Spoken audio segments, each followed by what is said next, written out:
All right, guys, welcome back to the Grand Melee here at DreamHack Hannover. Sorry about that delay. It was not our fault, seriously. It was actually the sun. The sun was coming in through these blinds over here and shining in Viper's face. But don't worry, we had 5 admins on stage figuring out how to stop the sun. So they have finally stopped it, and we are ready to go. It's time for the draft. You guys ready?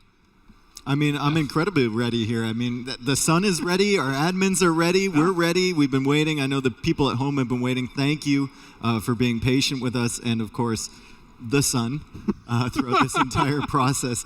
I'm excited here to see what ACCM comes up with. Is he going to play a little bit more strategical, or is he just going to play to his strengths, and is he going to be somewhat predictable and just kind of, you know, take his mind a little bit out of the draft and just focus on his mechanics? Oh, we already have the map draft, so Civilization draft will be up next. Obviously, we are opening with Sheepfold here at the map number 1. Then Viper's home maps Arena and Frigid Lake. Ring of Reeds for ACCM. A pretty strategic map that has not been fully explored, so hopefully we will see ACCM coming up with something crazy there. And Fish and Fish, a great choice against the Viper, I think, because hyper-aggressive. Maybe a map to crack the snake. Also interesting, Arena and Ring of Reach share a lot in common, and they share a lot in common in terms of the civs that are drafted for them too. So that plays into some of the mind games, similar to what we saw with Frigid Lake and with maybe Fish and Fish last time, as we see those two in here as well. So interesting civ draft coming up here. Will we run for the good civilizations for sure? We are expecting something, again, like Byzantines, we had that earlier, got sniped, so not unlikely. Japanese could be a ban, could be a snipe. And then obviously the arena civs that we mentioned earlier, Bohemians, Burgundians, maybe some Cumans even. Ring of Reeds, we have seen a bit more diverse civilizations there because Man-at-Arm opening kind of feels like an option there. So we have seen some Mesoplate there, a bit more than we see it on Arena nowadays. First bans coming in, we got Byzantines banned from the Viper and Hindustanis banned, and now Lithuanians banned from ACCM. So maybe he doesn't want that picked against him on Fish and Fish. Also a decent option for Frigid Lake, which Byzantines, that's presumably what Viper would have picked there. Or ACCM would have picked there, rather, and Viper now banning the Aztecs. Lithuanians, if we assume that we have a lot of maps already distributed, Lithuanians still an A-tier pick on Arena as well, right? Very flexible. Very, very flexible civilization. Burgundians, once again, the first civilization selected by our player on the right after the initial bans. And Burgundians, well, could be an option on Arena, could potentially be an option on the other maps, but I'm looking more towards Arena, I think, with Burgundians. That early? Wow, that's really surprising to me. Is that Fish and Fish? Kind of has to be, right? But then the Viper? Frigid Lake too. I mean, Byzantines is banned out here, Lithuanians is banned out here. You're losing some of those early water pressure civs. Why do you pick it that early, though? I don't know. And honestly, if you see Bohemians here? Ring of Reeds, I think. Is it Arena or Ring of Reeds? I think it's likely a snipe. Or is it Khmer for Ring of Reeds? We've seen the early siege push with Khmer and Ring of Reeds. Ooh, you can make like 11 minute fast castles. No, it's an insane fast castle. Yeah. Tato's done it before. It's insane. Yeah. Pretty sick there for sure. Japanese for Fish and Fish, crazy choice. The Viper, now with his next options. What else could we see? We still need to see more from him on Ring of Reeds and Arena. I've seen Dowd, for example, go for Mayans there, something he really likes. Portuguese, of course, his favorite civ. He was saying it earlier, he's like, I liked them before they were good. Just like Khmer. Yeah. Now he's picked them here. Yeah. So famous civ, favored by the Viper, and now Portuguese. With recent patch changes, it doesn't seem like that much, but it adds a whole lot of flexibility to their early game. Honestly, if I show you this draft on the left side and ask you who's picking Khmer, Bohemians, and Portuguese, you know that it's the Viper. Yeah, the Portuguese pick just gives it away until the most recent patch anyway, because we really aren't still fully aware of what they're capable of. Berbers now coming in for Viper. Berbers can be an option, maybe. Well, played it a lot in Vololo Lake on acclivity, so I think maybe even something like Sheepfold actually being an option. That's like right. He doesn't mind buying himself some time to then go for lots of knights. Mains now mixed in as well. Ring of Reeds as an option. Sheepfold, obviously, pretty easy choices. I think Mayans kind of struggle maybe against Bohemians on Ring of Reeds. I know Doubt did it against MBL. He managed to get a victory there with the Mayans, but I think MBL maybe missed. Wait. Did we not see polls yet? Nope, polls have not been What's happening here? banned. I don't understand. I don't understand. Like, polls on Arena are great. Polls should be good theoretically on Sheepfold. They should be good on Ring of Reeds theoretically. Like, they have a lot of utility here. What's happening here? Kind of crazy. Yeah. Ring of Reeds, it's kind of tricky to farm on that map, right? So I see it more in the Arena direction, Bohemians than Ring of Reeds. Mongols, No polls? What's happening here? It's a bigger nerf than we thought. From 50 to 33. They're losing 17%. Okay, finally. Okay. There we go. Okay. It's so weird to me that we saw them so late. They are considered to be like one of the most broken civs right now. Right? Lots of people see them as top 3. And we saw them as like after the bans, like pick. What is that? 11? I do like that Malay pick as well from ACCM. I think the Malay pick, you might see that on. I mean, Frigid Lake could be good for the uptimes and for the fish capability and whatnot. I think Ring of Reeds Malay could also be an option. If your opponent is going for like a Khmer push or something, you get up to Castle Age with the faster advancing with a better economy. And then you can withstand. Or if you want to go for a faster Imperial Age push, get that castle forward or something like that. It's just like control the middle area. It could be really dangerous. Early Feudal Age also means men-at-arms, towers. You can get to all those. Bengalis. Ooh. By whom? ACCM. Bengalis, Arena, good. Ring of Reeds is good. I like them. Okay, but aren't we set already on Arena? Like, we have Burgundians, Turks, maybe one band there. Then we have Malay for Ring of Reeds. You can play Burgundians on Frigid Lake potentially too, if you wall up. Japanese, Fish and Fish. We have to play Persian on Frigid Lake then. Well, Bengalis feels a bit like a throwaway, kind of as the backup civ. Maybe. Did Viper just pick Hunts? Kind of has to be Sheepfold then. Remember what Viper did against Hera in the Warlords final with Bengalis against Bohemians on Arena? He opened, he went for the monks to take control of the map, and then he opened Skirmisher in Imperial Age. And he just held onto the middle area, and his monks converted the Huvnitsa from Hera, and the Skirmishers controlled everything else, and then he mixed in helps. Yeah, those monks are actually pretty crazy. Yeah. So ACM can maybe go for something. I don't really see ACM as the Monk Rush player though. And we see the snipe there on Burgundians and the snipe on Poles. What? And we what a late pick to be sniped. Crazy. We very rarely see that. Typically, the first civ is the snipe because obviously you want to pick the strongest civilization and you want to snipe the strongest civilization from your opponent. And that's why we were so confused why Poles is so late. Yeah. Did both players overlook Poles? Well, I could see ACCM going like... Oh, look at that. Viper already showing that's the sun. Yeah. I have to ask, like, are you winning, son? I think it is winning at this point. Oh my god. And no, it's not bouncing off my head and hitting Viper in the forehead. But we could like lighten up the whole hall, just putting the two of you in front of the window. Okay. Okay, stop. Yeah, this guy has a shiny future. Yeah, it's very bright. It pales in comparison to his past.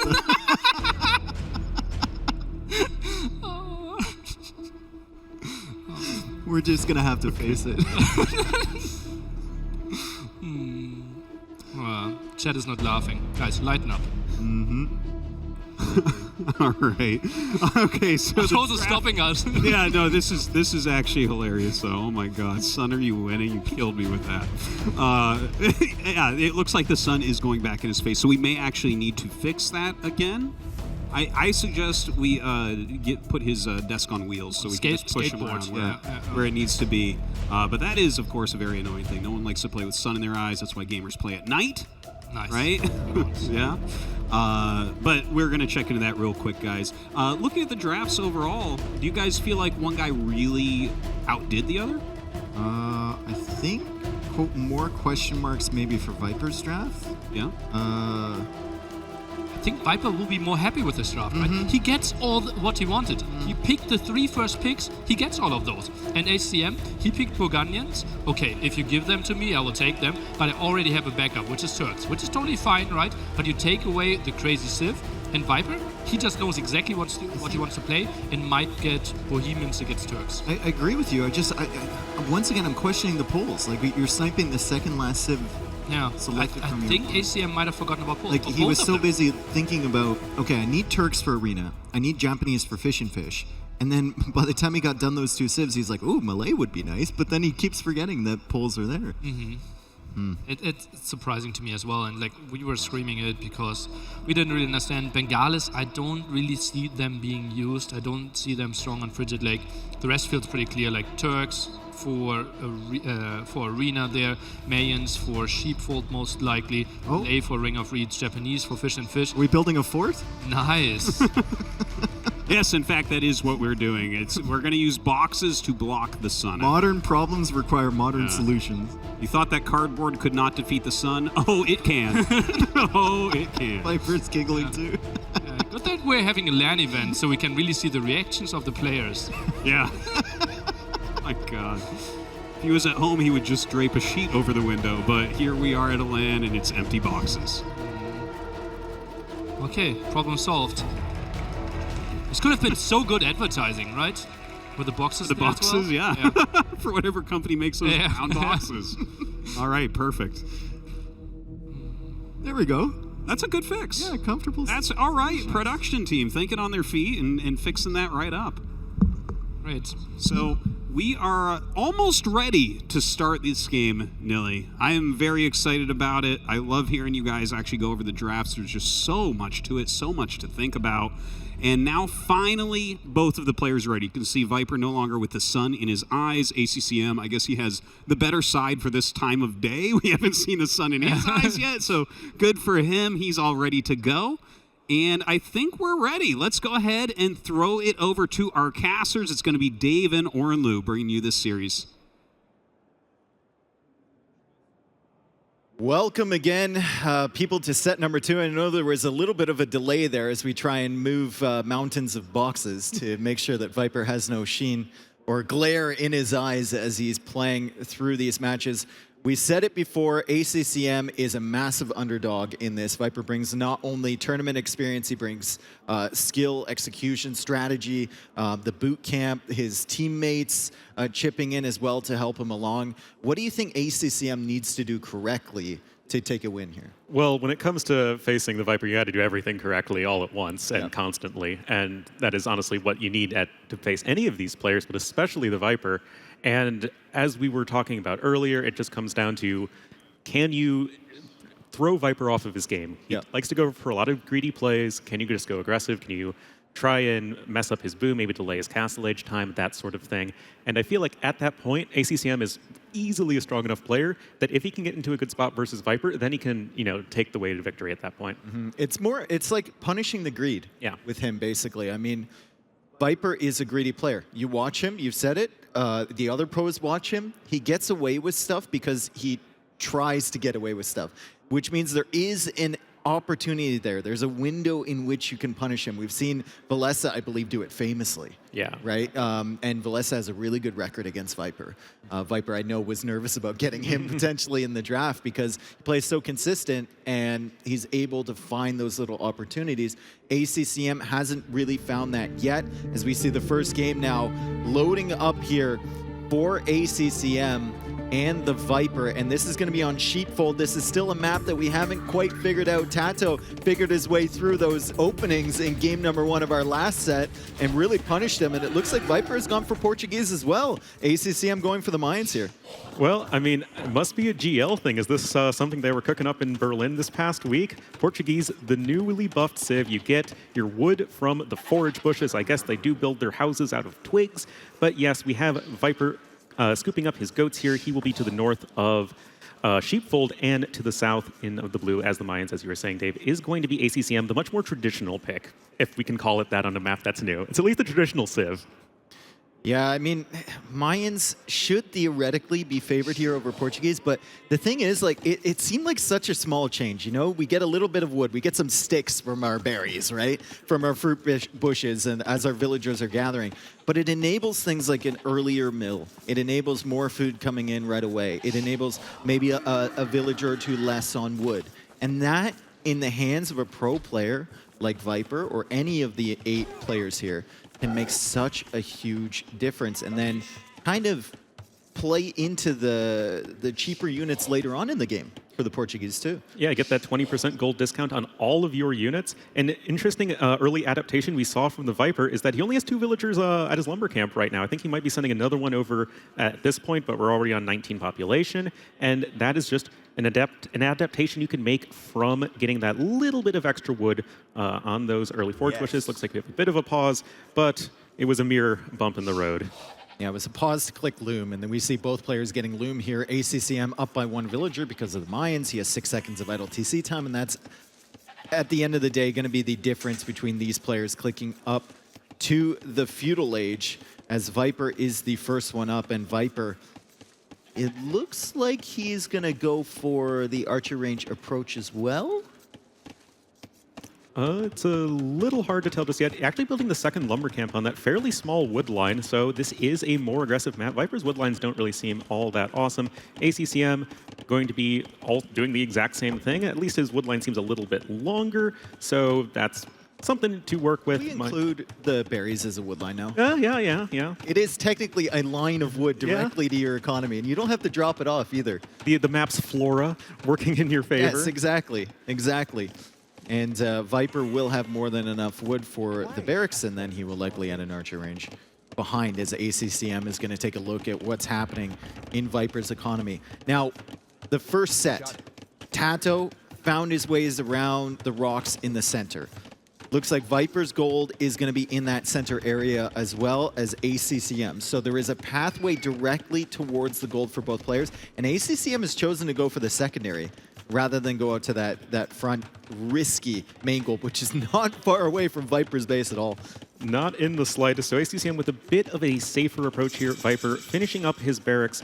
We don't see any early men-at-arms or anything like that. It is going to be just a pure archer opening. Both of these civs do get archer discounts. So hey, why not go for those units? And I think it's going to be a matter of, okay, who is going to pull the trigger first and switch over into skirmishers, because the skirm archer army always beats the pure archer army. It's an interesting archer range position for Viper too. It's very far forward. It's right on that hole. So he's kind of controlling it with his production building. So now ACCM, if he wants to go past that with low numbers of units, has to be scared of like a skirmisher or something popping out of that. Very, very difficult as ACCM now tries to complete this house. He is housed right now, and Viper's being very annoying right there as ACCM opens with Spearman. Probably just to get himself a little bit of map control, maybe some extra exploration. Their line of sight actually isn't bad if you want to use them as a scouting force. Yeah, I mean, it's totally decent, and you know that your opponent's always going to have that starting scout cavalry, so you can find some sort of value there, but it is indeed going to be the archery range for both players. We have the archer unit itself going to be on the way. Now, of course, the thing that I always love with the American civs is that you have another production building that you can use at this point. Like, Viper isn't going to get any use out of the barracks right now, whereas you can just train those Eagle Warriors, mix them into your army, and it just makes you so much more potent in the feudal age. Yeah, and ACCM, I think, is already looping around that wood line there. He's already going to start looking for value. And speaking of some value from Eagles, this one might be able to block a villager with combination with the Spearman, might be able to take one out. Viper may have to send archers, his first archers, back to deal with that. So potentially that's why ACCM opened with 2 spearmen of his own, not to just defend against the scout at his own base. And it looks like he might actually kill a villager here, Ornlu. Viper can't quick wall that in. He's used to being able to quick wall. Spearman and Eagle getting damage. ACCM, it's going to be awfully close. He doesn't want to lose Eagle for free. And he accidentally targeted onto the different villager, not the weak HP one. No, I can't pin them down that easily. Spearman, not the greatest at killing villagers, but ACCM, not deterred, going to be coming forward here with some more archers. He does just have more units than does Viper at this point. Nope, now they're going back. Changing their mind, a little indecisive, happens to the best of us. Might be waiting for some more reinforcements or maybe the fletching upgrade as that blacksmith is about to come in. Now, do you think in this position, ACCM, do you add a second range here in Feudal Age, or are you thinking Viper's going to get a little bit greedier, as we talked about? He's going to try for one range defense. I mean, I feel like we see the one range so often these days. Personally, I still like the idea of getting that second range, especially in a map that you cannot completely wall, because near the big rocks, there is actually the rocky terrain, which you cannot wall on. So in case you guys are wondering why they don't just do that, that is why. But fletching is now in for both players. Notably, we have ACCM also with the horse collar upgrade. Mayan Eco is still going to be a little bit better in the long run, even after the buffed Portuguese. And notably, Viper, after that one skirmisher, just making archers, and now ACCM himself is switching over. This is like ACCM's decision to go to that secondary gold is already kind of paying off for him.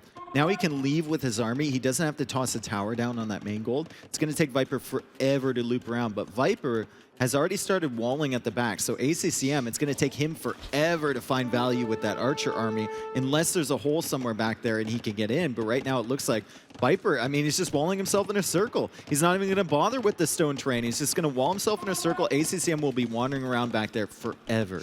Yeah, that is already such a nice little win for Viper in terms of just being able to constrict his opponent's unit movement, as right now, ACCM with a few reinforcements at home, but is that going to be enough to deal with Viper's incoming army? It's going to be tough because those archers, you know, they'll get there eventually. You know, it's a nice little hike for them. But right now we have the armies about to engage, and Viper's army does look a little bit scarier, as we do have padded archer armor coming in right now for ACCM. First real fight of the game happening. And ACCM is going to push this away for the time being. Viper, like I said, he's getting greedy. He's, well, I mean, I guess he used the market, right? He sold a stone, he went up to Castle Age, and that's a good Castle Age timing. We look at the food gatherers for ACCM. He's at 16 right now. And he's hitting the wood line, which is actually great. These archers managed to loop around finally. Viper has some defensive forces there, but ACCM, with some decent micro, is able to take out a villager. Does lose 2 eagles on the other side as he goes for a market of his own. But the story we were about to tell, or I was about to tell, is that Viper will be significantly ahead to the Castle Age.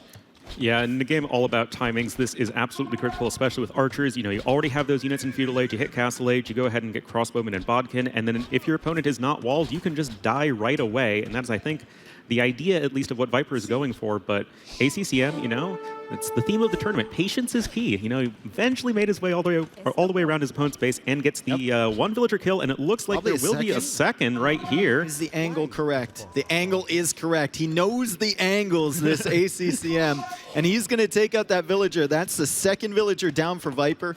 Is it worth being up to Castle Age so much later? I don't know, but I mean, you look at Viper's wood count right now. It's looking solid for when you want to transition into Castle Age. He's on straggler trees right now, Ornlin. Yeah, that's really painful. He just doesn't have that many woodlines to work with.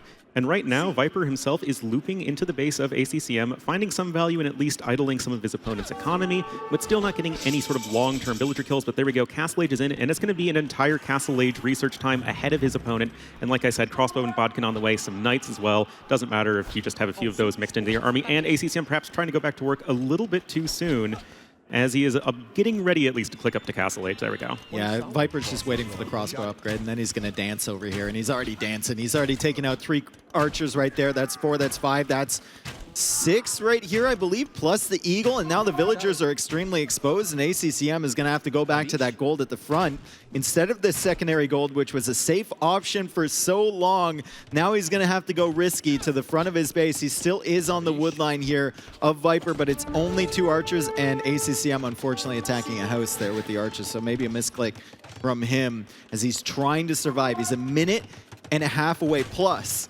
to the Castle Age, forced for a tower on the wood line, but Viper's just having a field day back here. Yeah, it just feels good right now. If you are the Viper, you have such a stronger army that has the range advantage over ACCM, so you can just take any sort of fight you want. If you feel like you're in an awkward situation, you can always run away and still get some damage done. You have the Knights here, going to be forcing some more idle time for ACCM. He does still have a 5 villager lead, but now with Viper even getting a second town center, that isn't going to be an issue for him, as he is just sort of running circles around his opponent right now. Yeah, and Viper solved the major problem, right? Which was he didn't have access to wood. So he solved that. He came up with the villagers. ACCM only with 4 units back there, even at its peak, and I think he only had 2 after the initial raid.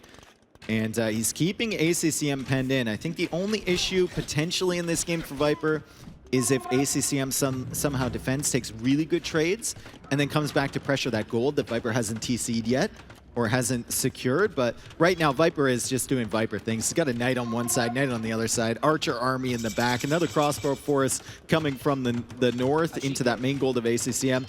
And it's a stranglehold. It's actually a stranglehold. This is very reminiscent of what we saw in the first set of the day with Tato versus Villese. You have armies pressuring on multiple angles at once.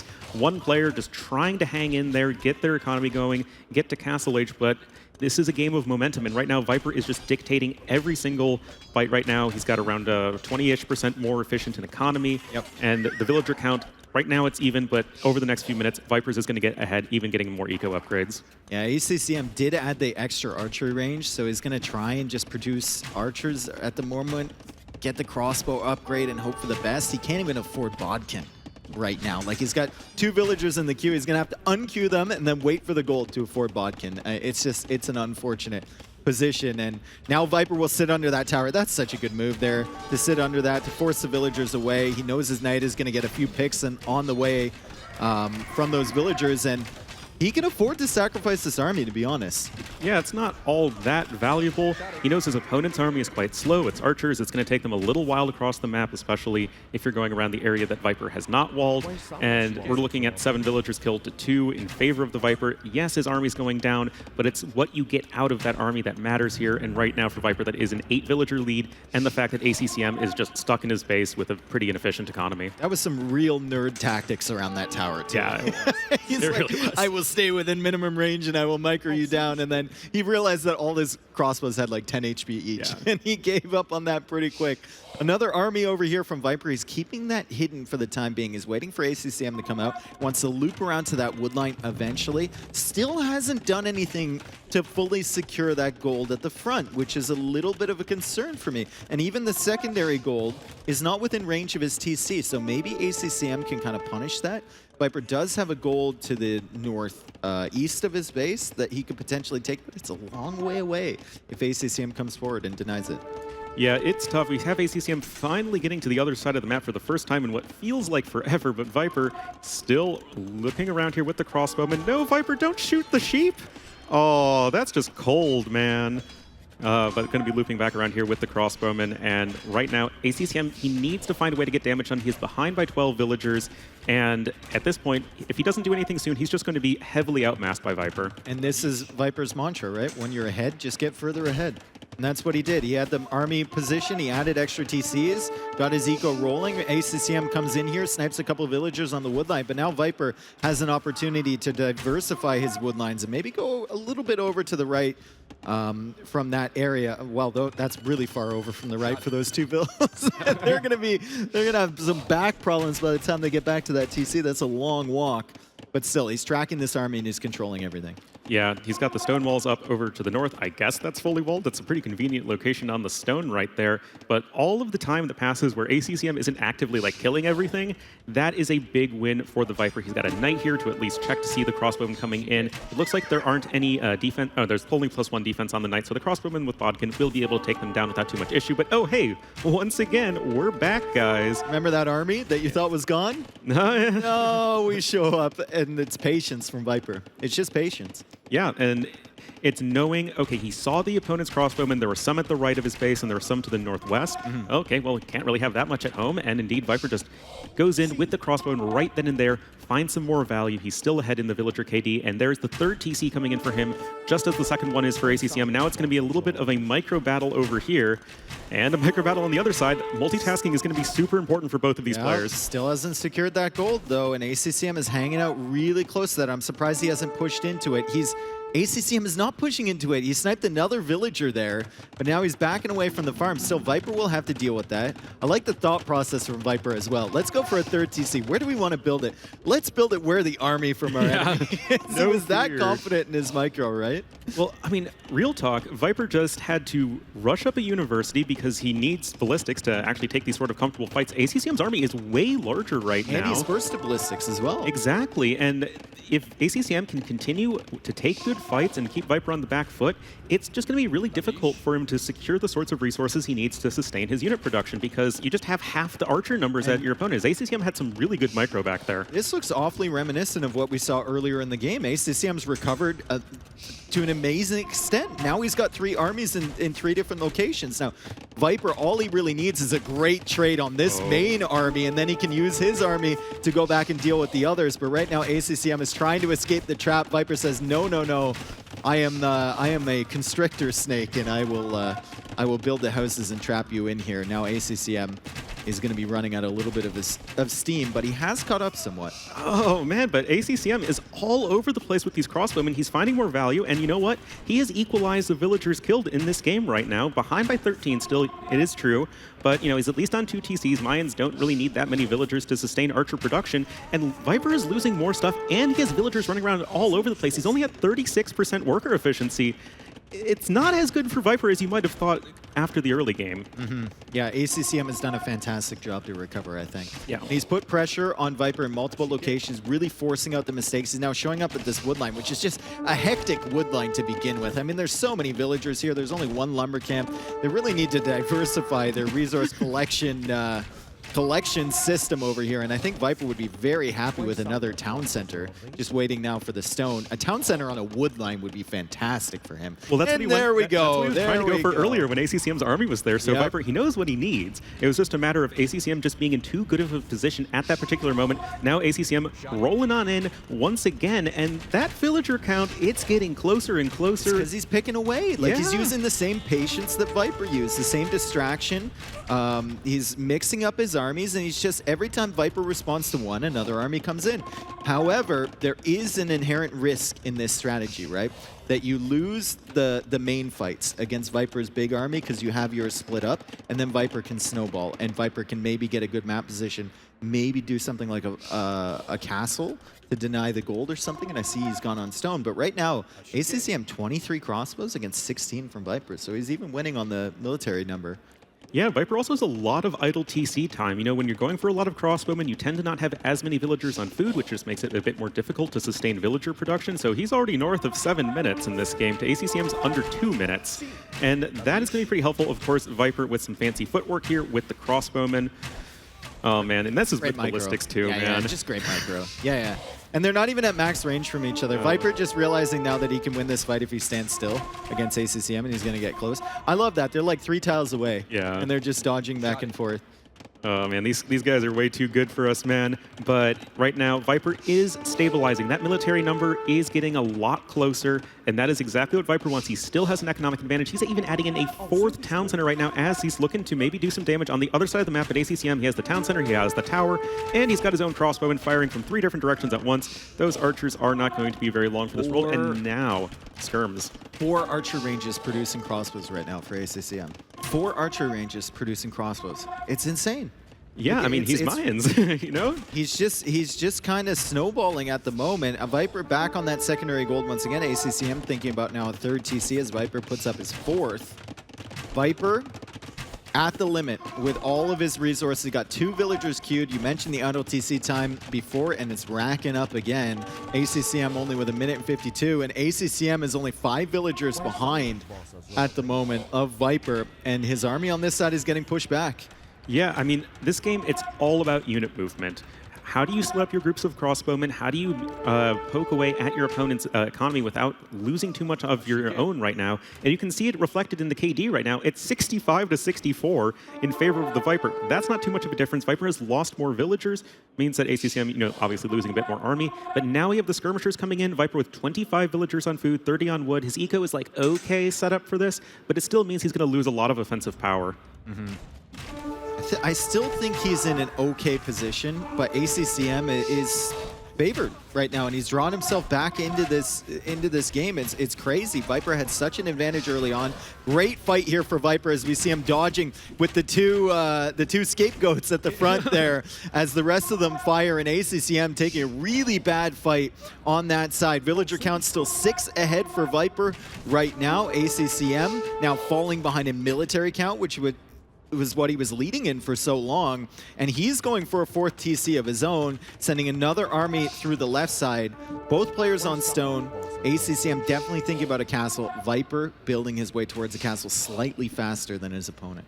Yeah, I mean, we could consider organ guns in this matchup. We know Viper loves the unit, and they are at least going to be pretty decent against archers once they are massed up. But ACCM, you know, playing a strong macro game himself, is able to pick up Thumb Ring. Notably, Viper just starting Wheelbarrow. ACCM already has Handcart, so his villagers are significantly more efficient than Viper's. So the villager lead is perhaps a little bit misleading. Look at the worker efficiency last minute. 84% for ACCM at this stage of the game with 83 vills. That's impressive. That's really, really good. And that just all comes down to the unit movement and just being able to macro back at home. ACCM is going to deflect Viper at this point. There is an attempted castle, or what will be an attempted castle here pretty soon. Both players picking up their second Archer armor upgrade. That's going to be absolutely critical for the skirmishers of Viper, as they will only be taking 1 damage from ACCM's crossbowmen. I like this play from Viper. To have that forward army provide pressure, and then you have the +2 skirms behind, and eventually you'll get this forward castle foundation, because he's going to have to pull back at some point. He doesn't want to fight +2 skirms up a hill unless there's only 2 of them. ACCM disagreeing with that. He's just going to push up here. However, Viper has 3 more skirmishers, and ACCM, I think, is going to realize that along with these numbers and the production, not tenable to sit there for very long. And of course, Viper going to be microing every individual unit as best he can. Now even getting some damage done on the other side. ACCM needs to recognize that he is under attack at home. And, well, currently not, but he's getting a castle up on the right side. We could see a Plumed Archer transition possibly, although the production is going to be quite limited for the time being. And yet, at the end of the day, Viper has not started his castle. And even when he gets it up, it's not in, like, the best place aggressively. It doesn't even protect his gold. Like, it doesn't even protect his main gold, because ACCM can just go around the stone. Exactly, and right now we have a little bit of a fight happening on the left. We have a bit of a fight happening in the north. Viper, though, has plenty of skirmishers. It's 19 skirmishers to 22 crossbowmen, and that is totally fine here for Viper. Scorpion going to force away those units for the time being. But at this stage, I mean, their economies are basically even, and Viper's still sub 50% worker efficiency in the last minute. It might be climbing back up over it right now. But that is exactly what ACCM has been needing. He took a little bit of a disadvantage early on, but he is doing everything right and making sure Viper has to play perfectly. I think it's hard to explain, like, it's someone who hasn't been in a game similar to this, how difficult it is to play a game where your opponent has 3 or 4 armies attacking you at once, and you're trying to attack and defend, counterattack with your own armies, like 3 or 4 different groups of units. It's very, very difficult here, and ACCM is going to try and clear up. He's going to try and guess which way Viper's going with these attack rounds from the Mangonel, forcing the skirmishers back here on this stone terrain, coming forward with the crossbows, attack rounding in front, missing. Attack rounded behind, he should have gone in front. Yeah, I mean, hindsight 2020, and Viper now is the one who's like, I have been attacked all game long. It's now going to be the time to go for the aggression, using the market a fair amount, and Viper is on the way to the Imperial Age. He will have access to Bracer and Chemistry, and that is... CCM not too far behind. Yeah, but he is still behind, and he needs to find a way to either make some sort of unit transition happen or get himself in a spot where he can counterattack Viper, because at this point, Viper can just keep on making skirmishers and then maybe add in some trebuchets, but Viper actually going to be going for bloodlines, interestingly. Maybe he wants to go for some cavalry here. Yeah, bloodlines, I mean, ACCM hasn't teched into any NT cavalry at all, right? So if you make a nice transition behind the castle defense as he sets up. This is a very Viper setup here. Yeah, he's got one castle on one side, one castle on the other side, and the castle on the other side, I bet it's on a hill. I don't think this one is. It's kind of, it's on a plateau. Yeah, it's close enough to a hill. Yeah, exactly. He's going to set up his transition behind that, and I think if he does the timing right with his transition, it's going to be fantastic for him, although ACCM already going into infantry upgrades, and he's teching into Eagle. Cavalry should, like, Knights and the Cavaliers should be able to deal with the Eagle. Yeah, especially you do get that discount, remember? Yeah, I can't complain about that one. Can't complain about that one either for ACCM. And right now, Viper is starting to run low on units. He's got a lot of gold banked up, but as Portuguese, you know, you don't need as much gold to sustain your army. Looks like it's going to be for like a Cavalier Skirmisher army composition. Not terrible versus Mayans, but you do need to make sure that you can take these engagements right, because the Knights could possibly struggle if they're just getting swarmed by a bunch of Mayan Eagle Warriors. And ACCM, he's at least starting that transition, although he's also queuing up some more crossbowmen right now. He's too far behind, dude. I mean, we got 4 stables producing for Viper, and he's already got 5 knights with 6 in the queue. We look at the production for ACCM, he's got 4 barracks creating Eagles, but like, you need twice the number of Eagles to take a fight against Cavalier, unless you have like Eldorado, which is super expensive. And now ACCM going into pikemen. Okay. Well, that will keep you alive versus the cavalry, but of course this map is super open, as has been displayed all game long as these guys keep on counterattacking each other. But, I mean, I like ACCM's castle position. Looks like he's also searching for a town center in the south. So both of these guys, I think, have a pretty good idea of where they need to be going forward. But we just have to keep in mind that Portuguese, they have cavalry of any kind, so they can always have the faster army.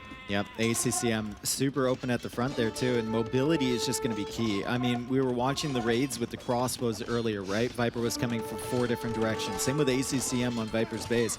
Makes it a whole lot easier now for Viper with cavalry. He can just come in here and raid, and the pikemen, as soon as he sees them, he can pull the knights away. Right now he's a little bit distracted, and ACCM's going to clear this up for the time being, but this is why he's distracted, because he's killing more villagers. Oh man, it is just all about that multitasking right now. Now, ACCM does have tons of resources banked up. He's got Elite Eagle Warrior on the way. He's got plenty more resources that he can turn into Eagle Warriors and pikemen.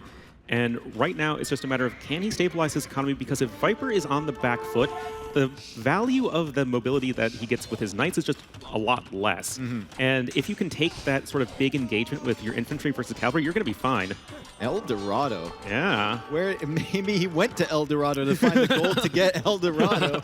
That's an expensive upgrade, and it does benefit him a lot, though, with his Eagles getting 40 HP. I mean, it's massive. Unfortunately for ACCM, he's only got 8 Eagles at the moment, and Viper has 24 Knights. I'm surprised that Cavalier upgrade is so late, to be honest. I mean, he started producing Knights when he was almost an Imperial Age. He gets 24 of them, and then he goes Cavalier. Well, at least now he's getting the upgrade. He's doing all right for himself. He's got around a 30 population advantage, more villagers. His army's more expensive. That is definitely helpful.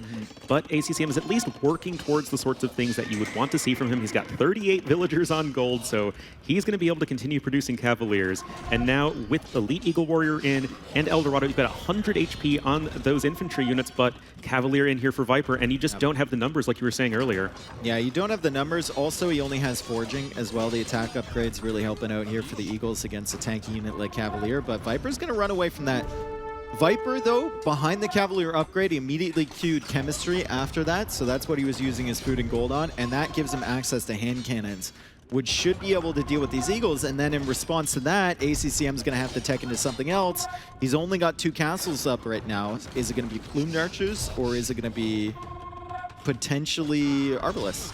Well, those are basically your only options to deal with hand cannoneers in this situation as the Mayans, but right now Viper queuing up 11 hand cannoneers right away. That is going to be very effective versus these infantry units, but, you know, we can't fully wall our bases on this map, and now the Eagle Warriors are looking to go for a huge counterattack. I'm not too sure if this is very well advised. Yeah, that was Viper. There was a tree behind the castle that we can't quite see, and he made a body block there. With his Cavalier. It's not going to help on this side, as there's another hole right into the main goal we've been talking about all the game. And the Cavalier are going to have to go all the way around to counter this. But Viper just trying to create little choke points there near his TC. Is also walled on that side. Thank you, Vodka, for keeping us up to date over there. As the Cavalier finding themselves a decent engagement, honestly.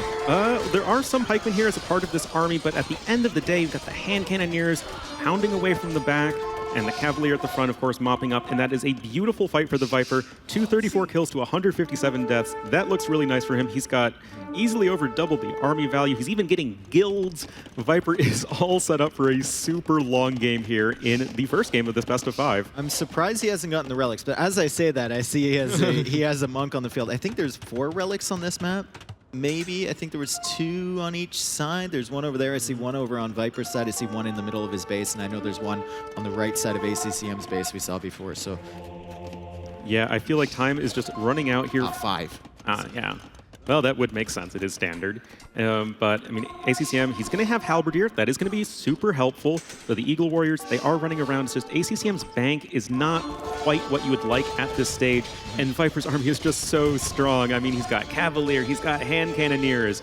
those things just annihilate these weaker and cheaper units of Mayans. And as both players are closing in on 200 population, it's just, there's a lot more damage and HP here for our yellow army compared to the blue army. This is a death ball. Yeah. Death being the The operative word. Yeah, exactly. Death being the major word there, as I don't think ACCM can really invest against this or engage against this until he has some sort of range unit to take care of the hand cannons. Yeah, I mean, it's going to be really tricky.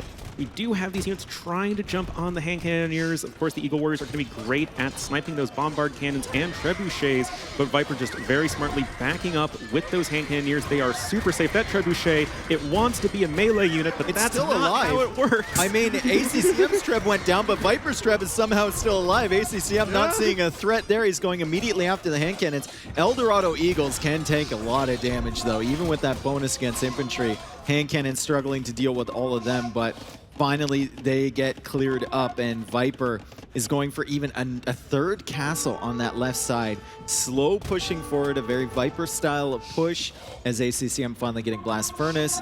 ACCM, 17 Eagles on the field, a couple plumes on the field. Viper, whole lot more than that. He's got 40 military, and the gold value of his military is only rising here as he adds in more siege. He's even getting Arquebus. That does make your gunpowder units much more able to track moving targets like, I don't know, say Eagle Warriors. So that's just going to be more damage there for Viper. He's got his trash unit upgrades. He's getting some light cav. He can go for elite skirmishers. He's completely dictating the pace of this game right now. And ACCM, he's just struggling to do anything. There isn't an army composition you can make that deals with this in the amount of resources that ACCM has. Not with Mayans. No, not with Mayans. There just isn't. Once you let Portuguese get to this stage with castles all around to protect them, walls, stone walls on this side, right? And your Eagles are going to have to engage against their main army. It's not looking good for you unless you have a giant mass of plumed archers fully upgraded, and ACCM is not close to getting that. Well, he queued up 5. And he's getting Bracer, I guess. He doesn't have Elite, though, which really matters. And you want, like, when I say giant mass, you want, like 50. Yeah. We're a little ways off right from that. We need around 10 times as many. Eagle Warrior raids, the idea is there, and it's a good one. Viper's still at 140 plus villagers, and it's just the army numbers. It's the army value in favor of the Viper. He's going to start to treb away at those castles. Not only are those important for making plumed archers, but they also prevent the Cavalier raids from being nearly as disastrous. So if ACCM is starting to lose those, then things are going to be looking really dire for him in this game. And yeah, those hand cannons, I'm sure they just have tons and tons of kills on them right now. Yeah, I mean, the rocks in the center kind of saving ACCM to some extent right now. It's kind of slowing down Viper's push, and Viper even going for a castle even more in the south. Oh my god. Just how slow would you like your push to be? Yes. Yes. It's like, Portuguese, you know. I would like it very slow as it it's gets. also me, the Vipers. Yeah. Slowly drain my opponent out of resources and out of momentum, and that's exactly what's happening here as ACCM 7 on gold, 18 gold in the bank, and he's second in skirmisher now. I mean, Holt Chase skirms. Not when your opponent already has a ton of light cav here, and they are starting to run over absolutely everything. ACCM is trying to panic repair this castle. It's pretty tough for him at this point. Hand Cannoneers still finding a ton of value. I mean, the plumes and skirmishers, they're trying to find some damage onto those Hand Cannoneers of Viper, but like, if all else fails, Viper has 3 relics to 0. He can build Veda Rias to get more gold income if he needs to. And right now, Viper has everything he could possibly need to close out this game number 1. Yeah, he's just draining ACCM out of stone, too. Like, he's attacking that castle, like we just saw. He's taking that out with 1 treb.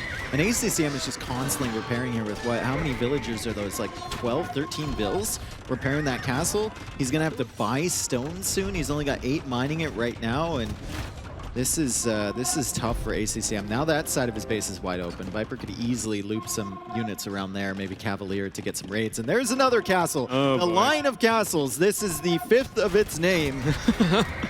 In the royal lineage of Viper castles. Now coming from beneath ACCM's economy, so that's got to be awfully demoralizing.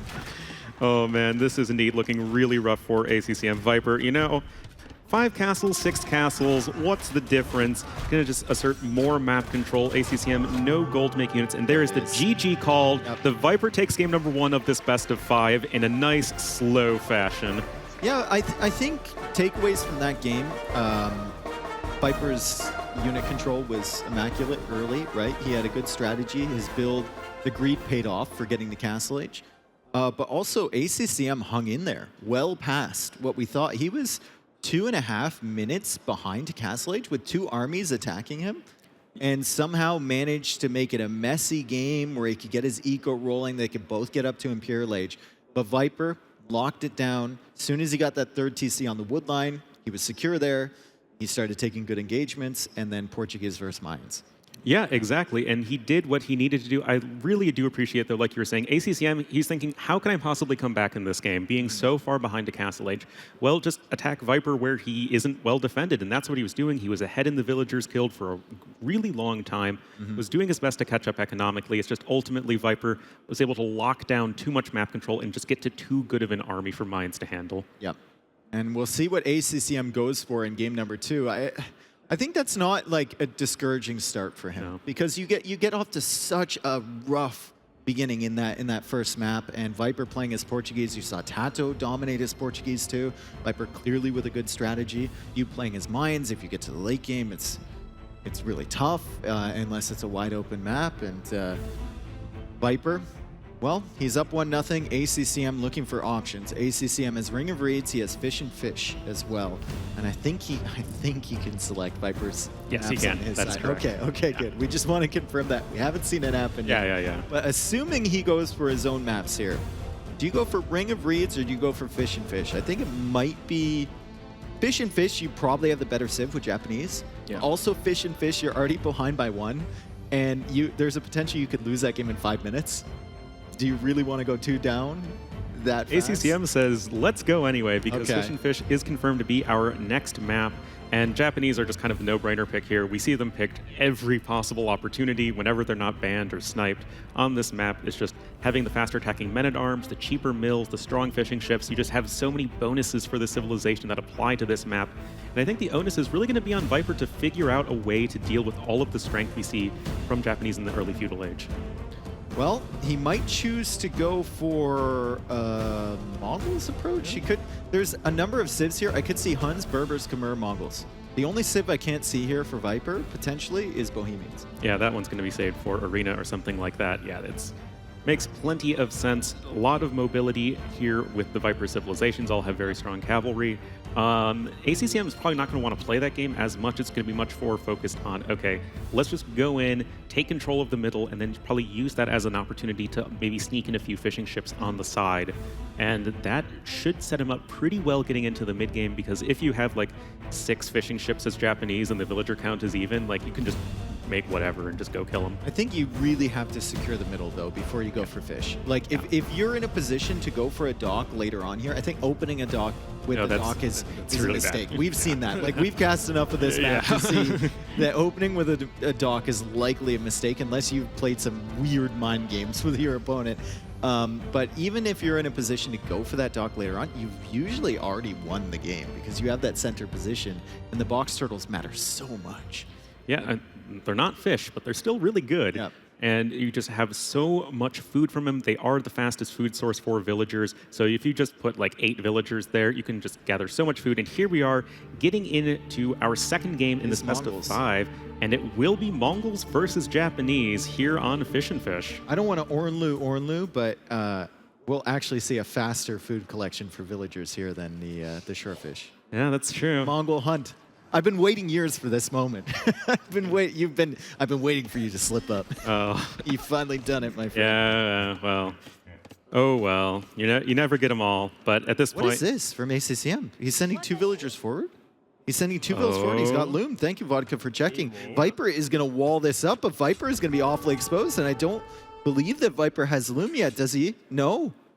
Oh, I don't hate this at all. What do we keep on saying? If you can just punish Viper's greed, going forward with villagers without Loom, there is villager number 1 going down. There are 3 units attacking that 1 scout cavalry. This is already a nice little early win for ACCM here. Yep. Viper will quick wall in that villager near the mill.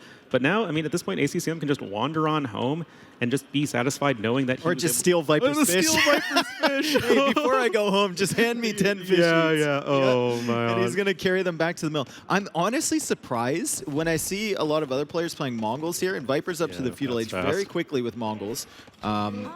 I'm very surprised that Viper went out for those fish that early, because usually with the Mongols, it's all in focus on hunt. And then you go out to the fish in the feudal age when you're already going for the military production to keep you safe, right? Because the Japanese can always go for a drush or something like that to catch you off guard. Yeah, certainly. And we don't really see anything from ACCM just yet. And Viper don't see any villagers going over to gold, so it will likely be... Oh, well, okay, well, it's yellow on yellow at that point. I'm doing my best here. Does Viper have loom yet? He has 50 gold spent. Okay, he does. Okay. Yeah, so the crocodile does make it to the fishing villagers, but that will be taken care of without too much issue. ACCM getting ready to click up to the feudal age. He's on 21 pop. There we go, clicking on up. And will likely need to have some sort of defense here pretty quickly to deal with the archers that Viper is likely to be throwing at him. Mm-hmm. And ACCM, if you see your opponent's uptime this early, do you still add the militia on the way up for men-at-arms? Yeah, it looks like he is. Yeah. And you know what? I don't hate it, because if nothing else, it's buying you some time. Yeah, I was going to say the exact Buying same you some time. Even if you're going up against archers, Viper is he's not gonna have fletching for a while. He's gonna have to spend a lot of time countering you, and it's not like he can just ignore your units, because you go towards that villager that's fishing in the middle, and you deny the fish from Viper. So good approach here from ACCM. We love the opening. We love the aggressiveness there from him, and he's probably going to follow up with an archer range of his own once he gets to feudal age and the men-at-arms upgrade. Yeah, of course. I mean, as soon as he hits feudal age, any militia that are left over are going to be benefiting from that faster attack speed. Oh, Nice spot there, Vodka. yeah. Pro player of our own in the spec. Yeah, exactly. There we go. ACCM notices that. Oh, but he's still stuck. Okay, there we go. Wonderful, intelligent, beautiful villagers in this game. It So happened. strong, so brave. Yeah. Oh, wow. Nice quick balls there for Viper. Those villagers will be safe for the time being. But you can see the first archers out for Viper. He would love to send it to the fishing villagers of ACCM, but he just can't do He's that. got to respect this. He has to Exactly. respect the drush. And even though they're under fire from an archer, ACCM still getting the men-at-arms upgrade. And Viper is going to be forced to quick wall this, adding a little bit of extra idle time, still dragging that archer further and further back into his base. And now Viper tails off. Viper is going to attempt to get some damage against ACCM. ACCM going for a defensive tower, and that Crocodile might delay him a little bit, but it's not going to cause too much damage. Viper is taking a risk. He's going forward to punish ACCM. ACCM can punish him right back with these men-at-arms if he's not careful, though. Well, Viper is getting himself fully walled at home, and that is exactly what you need to be doing, because at that point you can just repair to safety. ACCM, he doesn't notice. He was paying attention. He was paying attention in another area. He already lost a villager. He could have easily attacked that scout when it was near his villagers and maybe chipped it away. Yeah, and you can just see the men-at-arms not getting any damage done on the other side. Viper being really annoying here with his scout. The archers are positioned on the high ground. That is exactly what you want in this situation. And right now, you just have ACCM trying to, cover all of these different bases. We have Viper just garrisoning the town center. Those men-at-arms are doing absolutely nothing right now. They really should be here trying to help in this fight, as we have another villager going to be biting the dust. Now, fletching is going to be in here first for ACCM, so he's going to be a bit better positioned to take decent fights, and the tower is going to go up. So it's not like all hope is lost, but right now Viper does have a little bit of a lead for sure. It's an interesting opening, for sure. Like, it wasn't so much greed, but he took the chance going forward with those archers, right? And then he walled up his wood lines. Now he has archers in defense, so the men-at-arms really can't do that much damage. And he's actually... Okay, I've been mad at players playing this map for not utilizing that hunt, especially when they're playing Mongols. Viper is actually coming out for that additional hunt pretty early, because he knows he can't safely take the fish in the middle. Yep, we have fletching now coming in for him as well. Also notably, ACCM was never able to grab the double bit axe upgrade, and that is just absolutely critical for sustaining your economy. Viper was able to get it way long ago, and right now Viper just trying to position himself in between his economy and the enemy army. Those men-at-arms not really doing a whole lot at that point, especially once the fletching upgrade is in. And right now, oh man, this is just such a nice fight. Oh, nice micro from both players though. Yeah, ACCM trying to fight uphill against Viper. That is an uphill battle, literally and figuratively. As Viper gets a nice little house wall there to prevent the men-at-arms from coming in. ACCM looping around the berries. He still has full control over the middle fish, and that is a huge deal. It is hard to understate or overstate how big of a deal that would be. He's still got how many villagers there? 6 villagers taking shorefish? That's pretty good food income, even compared to the hunt that Viper is taking. those 4 villagers he sent forward. And it's only 4 villagers for Viper, so ACCM has more villagers who are working on the very fast food source. Double bit axe now coming in, so he's got that going for him. He's ahead by 1 villager. Viper with a bit more idle TC time. What is that blue dot in the north? Was that like a villager? Because I saw that there earlier. I think ACCM sent a villager forward to dock, put it on the fish, and then it came back all the way to the TC. I would suspect that happened because I saw a blue dot up there earlier, and I didn't know what it was. So he's thinking about a dock. He's definitely thinking about a dock. Viper's taking the hunt. ACCM's taking the fish in the middle, which he bought with a tower and his military pressure. And now he's going to go for a dock and start queuing up some fishing ships because he has excess wood in the bank. And that is going to be a great way of utilizing your civilization, because right now, got skirmishers helping defend at home. There is no padded archer armor yet for either of these players, so skirmishers going to need to be a little bit careful. But now we've got a mill coming in, and Viper should be pretty well set up going forward. Now, ACCM does have 5 more total villagers on food, which should help his castle age timing a bit. He's also ahead by around 100 food in the bank. But Viper getting these villagers onto the box turtles, it should definitely even the score. Yeah, and he's got that food coming in from the hunt too.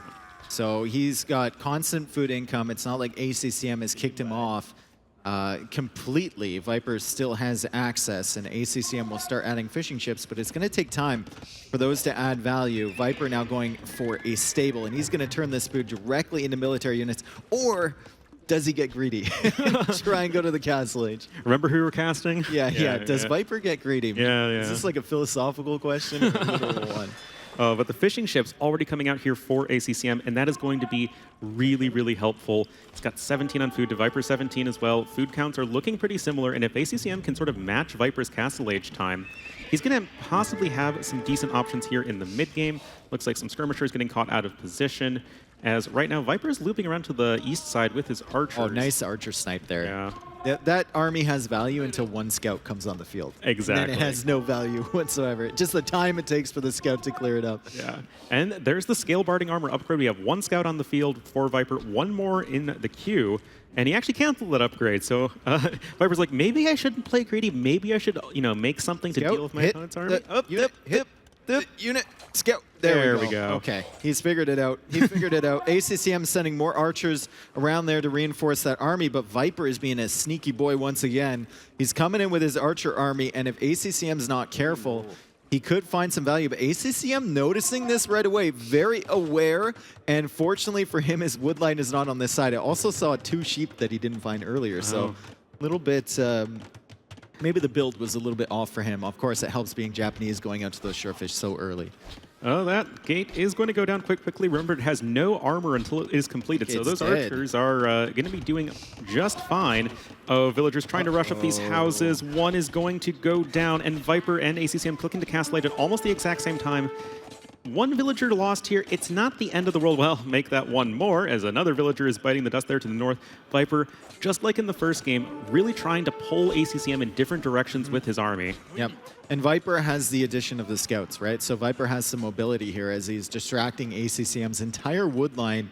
And he's, well, losing the archers. So good defense there from ACCM. Control of the middle. Let's take a look at this because Viper has lost his army, right? So how is he going to defend this middle area? He's got 1 tower, but that's it. ACCM... I was just about to say, delete the houses. Yeah. Got so much wood in there. ACCM still kind of having proxy control over that middle area with a better tower and more military currently. 12-2 is the military count. Also has the fish available to him. So the food eco theoretically should be better for ACCM. Even with less allocated towards food, it should be coming in faster. Yeah, and now that we have scale barding armor and bloodlines coming in for the Viper, are we going to see some step lancers? They do get plus 30% HP as the Mongols, so especially against those feudal units, they're so good at just chasing them down and sniping them before they can get to those scarier castle age upgrades. Let's see. Bloodlines coming in for Viper. Will it be step lancers? We've seen a lot of step lancers recently. Yeah. Seen a lot of step lancers, and I think it's going to be. I mean, you got way more villagers on food than on gold. It's not like he's got 13 vills on gold right now, which would definitely hint more towards the knights. Oh, Viper. I guess you can play with Knight. He disappoints us all and queues up a Knight. Yeah, he's waiting for the second stable and then the step lances. Yeah. Oh, second Knight. Second stable, second Knight. Viper disappointing everyone here online and at the venue and at the casting booth as well, not going for step lances. But I guess Knights are the better play here for him. At least he's decided, as ACCM now tries to find some fish, or turtles rather, that he hasn't already taken. Kind of running out on his side.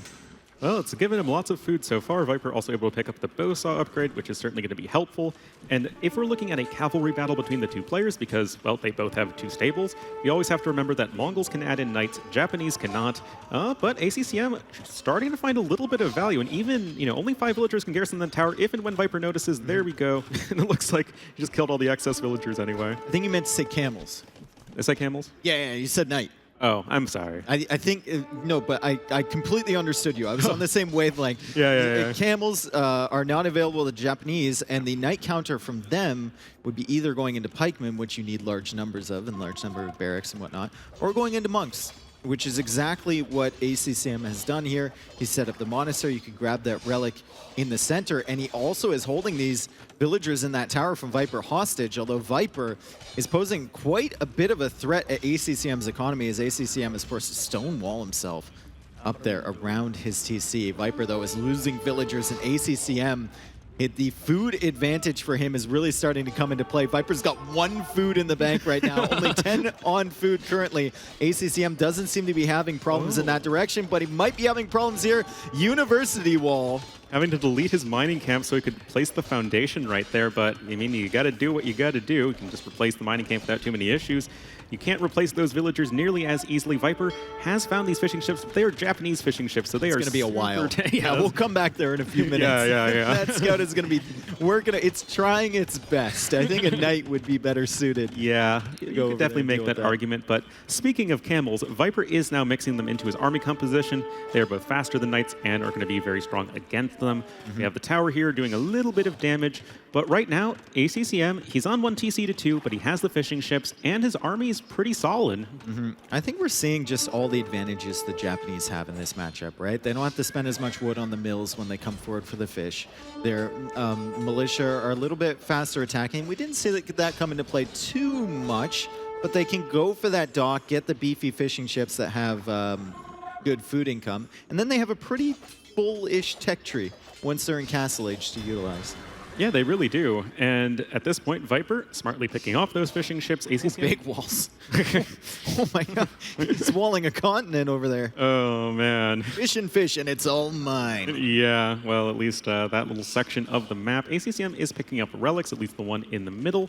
And it seems like he just wants to add in monks as a part of this army composition. Viper getting the heavy plow upgrade, adding in more camels, and it looks like he really wants to take this stable-centric approach to the Castle Age. Going to be working with that mobility, and I feel like ACCM could have a really hard time adding in additional TCs. I think now that he's lost his fish, it's going to get difficult for him. He's going to have to keep expanding in the center area there, from box turtle to box turtle. A lot of that stuff on Viper's side has already been taken. So the total amount of food available to him for free is not that much, but he has found a way in to Viper's economy, and he does have monks here to support this. Viper trying to pick away at the fishing economy in the center there from ACCM. He's going to find some value and take a few villagers. But ACCM, another monk over here, some spearmen still raiding underneath the TC on this side. Maybe Viper's walling villagers a little bit exposed, so taking advantage of the fact that he had better food income for many minutes in this game. And he was able to really, really mass those knight numbers. Yeah, and I mean, he's having a few spearmen here and some monks. That's enough to deter the knights for the time being, and that's really what you need in this situation. Just keep the monks, the knights off of your back. There we go, able to get some value, kill the villagers, and at this point, there we go, monk getting the conversion, not getting the conversion. Villager count is even. Villager count is completely even here as we're at this stage of the game. Viper now catching up to ACCM, both with 47. ACCM, no fishing ships anymore on the map, and Viper with a good quick wall there, another good quick wall there, and he gets the conversion. Monk within range of the TC so he can hop inside if he pays attention. And he does snipe the value with that monk. I mean, he got a conversion on a knight, and then it sniped the monk from ACCM, as Viper is now committing to another good raid here in the center. He's going to try and snipe the monk from ACCM, but ACCM getting a conversion. However, the old man will die, and Camels now trying to clear up this Knight Army at the back. Are they going to be able to Trying do to. that? It's going to be a bit tricky. Viper does escape to the town center. I feel like just all of this time being bought for Viper is going to be enough right there. ACCM is now adding in TC number 2 when he has this big military advantage. But right now, Viper has the eco lead. And if he's able to just keep ACCM away, he's going to be quite well set up going forward as we're working towards the castle, and even that TC being on the stone. Yeah, third TC there for Viper. And, you know, I haven't seen it many times on this map. Usually the game is decided quite quickly, and it's decided by who has the control over the box turtles in the middle. But soon there's going to be no box turtles at all if this keeps up this way. And that's going to be less of a factor. And then we're just going to go into a late game situation where Viper potentially has defensive castles set up, and he's Mongols against Japanese. Yeah, you can't argue with that one too much. ACCM trying to pull away the knight that's getting converted. That was a really beautiful job spotting out which one of those knights was getting converted. And Viper's Camels getting surrounded by the greater numbers of knights. And we're looking at 18 military to 9 in favor of ACCM. But he's going to be retreating for right now. It's going to be giving Viper more time to boom. Yeah, and Viper is a booming. He's got 3 TCs up now. He's at 58 villagers. He's starting to get his farm count up there. ACCM with a nice little knight raid. He's getting some value with that low HP knight. And he adds a third town center of his own as he keeps pressuring on the front here. But Viper in the driver's seat now. We look at the eco upgrades.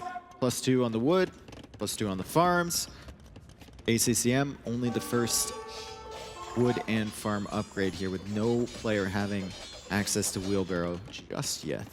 Yeah, Viper actually adding in some stone walls before he even starts the castle. He knows that, okay, if I can get to Mangudai, that's basically a win condition against Japanese here. ACCM, meanwhile, going to be switching back into crossbowmen, it seems. At least he's making more archers, getting sanctity for his monks. Because right now, all Viper needs to do is make camels and monks to defend against the knights. Just buying himself some time. And it just buys himself time. And he already has the advantage economically. So any amount of time bought, that's going to be great for Viper.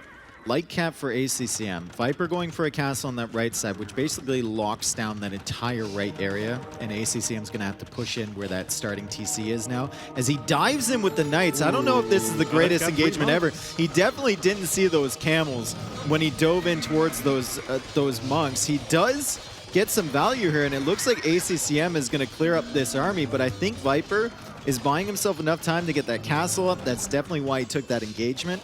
And the castle is going to be complete. ACCM will need to run away, and Viper can start queuing up Mangudai. And this is really worrying for ACCM. Don't send the archers into the castle. If you loop around the castle, though, and that's exactly what ACCM's doing, that's what you want. Mangudai have a very slow train time, especially for a unit that's not, say, a war wagon or an elephant or something. It only has 60 HP. And ACCM, he needs to recognize, okay, Viper's got a castle on the right side, let's attack on the left side. Viper going to be rectifying that with a castle on the left side, and he's got the walls on the right side. Yep. And this is just Viper.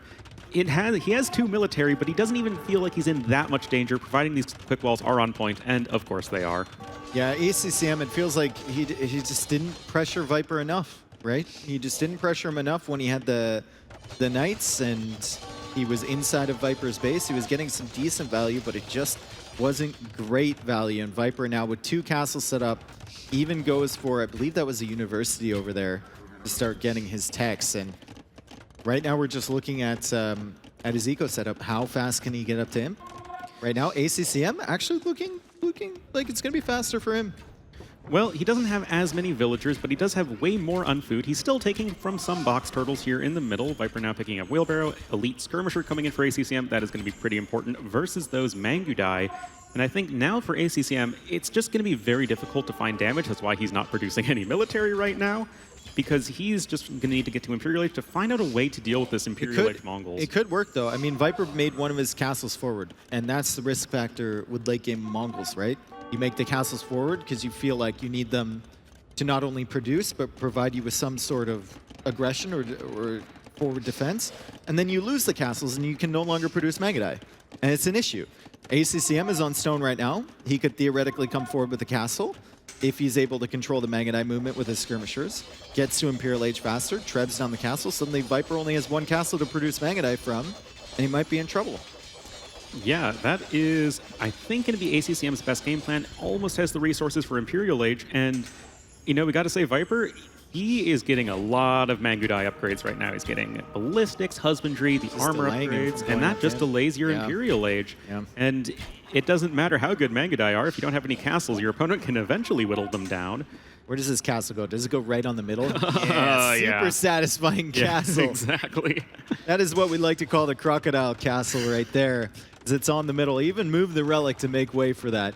+2 armor coming in for the skirmishers. Mangudai will struggle against that, even with all the castle age techs. I think skirmishers will be enough to buy ACCM some time and maybe whittle down the numbers. Viper, as ACCM clicks up to Imperial Age, only had 100 food in the bank, 54 gold. Yeah, he's going to be able to afford another castle, but as long as ACCM, he's focused on archery range units, whether that be skirmishers or arbs, or I think what would be ideal would be a mix of the two, as he's got more crossbowmen on the way, Yep. and just go for the trebuchets and just really have laser focus on the key areas of Viper's base, aka castles. I don't know if I like that castle from Viper because it helps secure the gold, but I also don't like it because it's within range of trebs from that middle area. Yeah. I think if you're Mongols, you got to be really, you have to really pay attention to your castle locations if you're going to be going into Mangudai. Good counter raid here from Viper, though. He's already got ballistics. He's got Bodkin on those, so he's going to be able to hunt these villagers down, and it's going to provide a distraction for ACCM at the back of his base. Those 2 spearmen do not feel sufficient. Wow, Viper got up. That was quick. Power of the market. Power of the market, indeed. And he's got 100 villagers to 84. Looks like some units are poking around, seeing if they can find some damage. 2 siege workshops here for Viper. You know, no bombard cannons for the Japanese. Has to be Rams. Has to be Rams, right?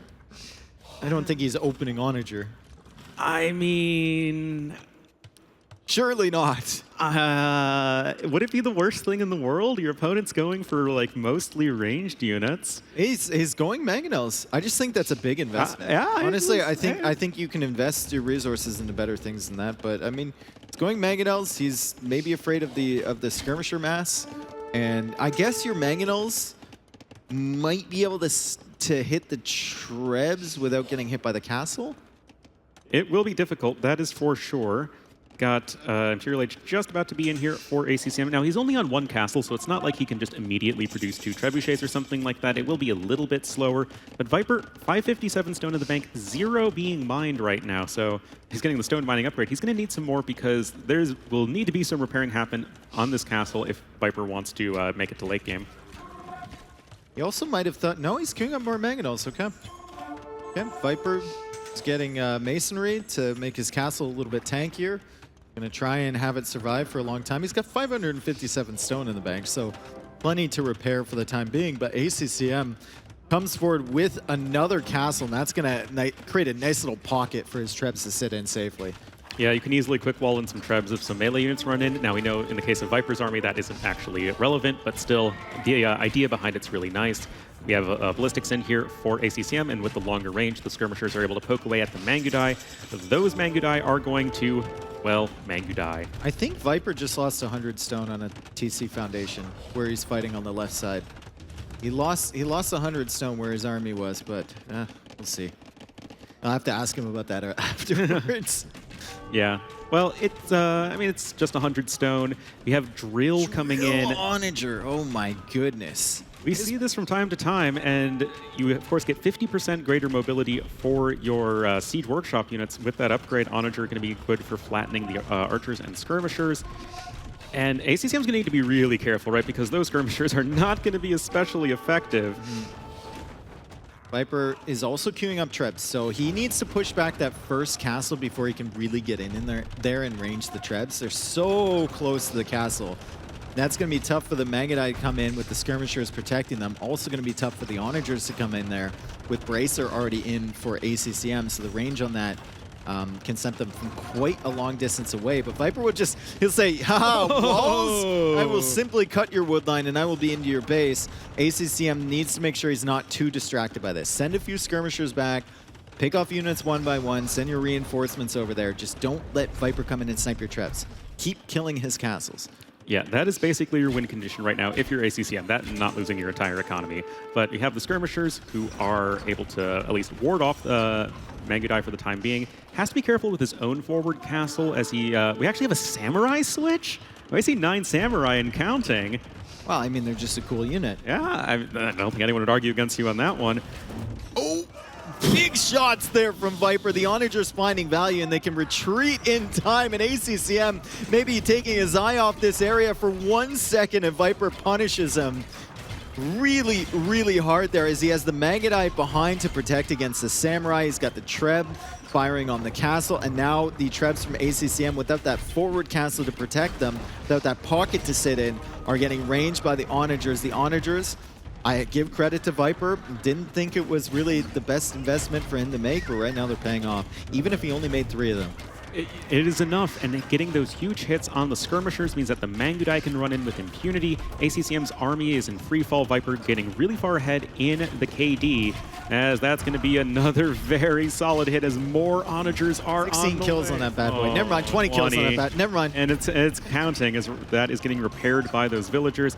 ACCM loses another castle in the middle, and ACCM was so well set up in this game going into the early Imperial Age, but Viper's like, no, let's just get some really good Onager hits. Honestly, I'm just impressed because when ACCM clicked up to Imp, Viper had nothing in the tank, and he had like 20 on food. And then suddenly, I don't know if he had units queued up or villagers queued up that he unqueued, but suddenly he's up to Imp like a minute and a half after ACCM. So fantastic timing and transition from Viper.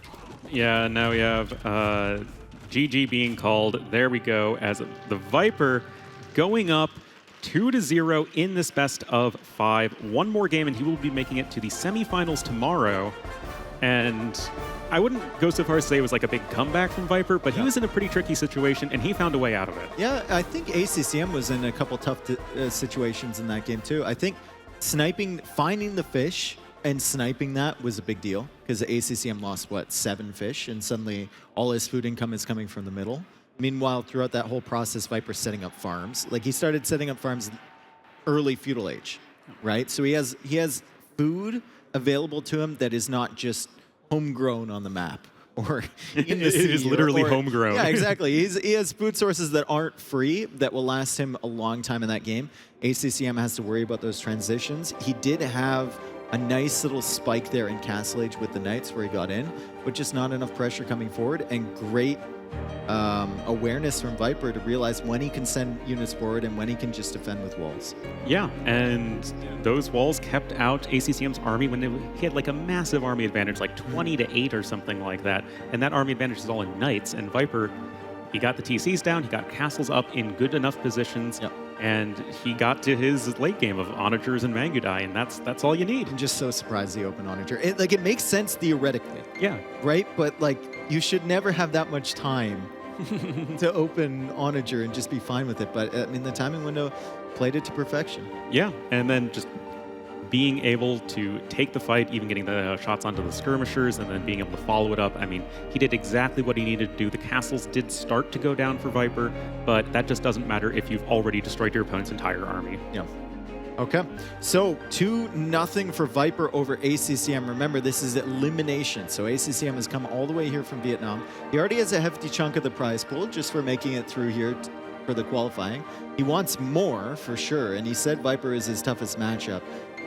So we'll see what he can pull off here. Ring of Reeds available for him. Now, we look at the civs for ACCM. He's got some good ones. He's got Malay, he's got Turks, he's got Bengalis. I could see all of those on Ring of Reeds. I could even make a fringe case for Persians on Ring of Reeds.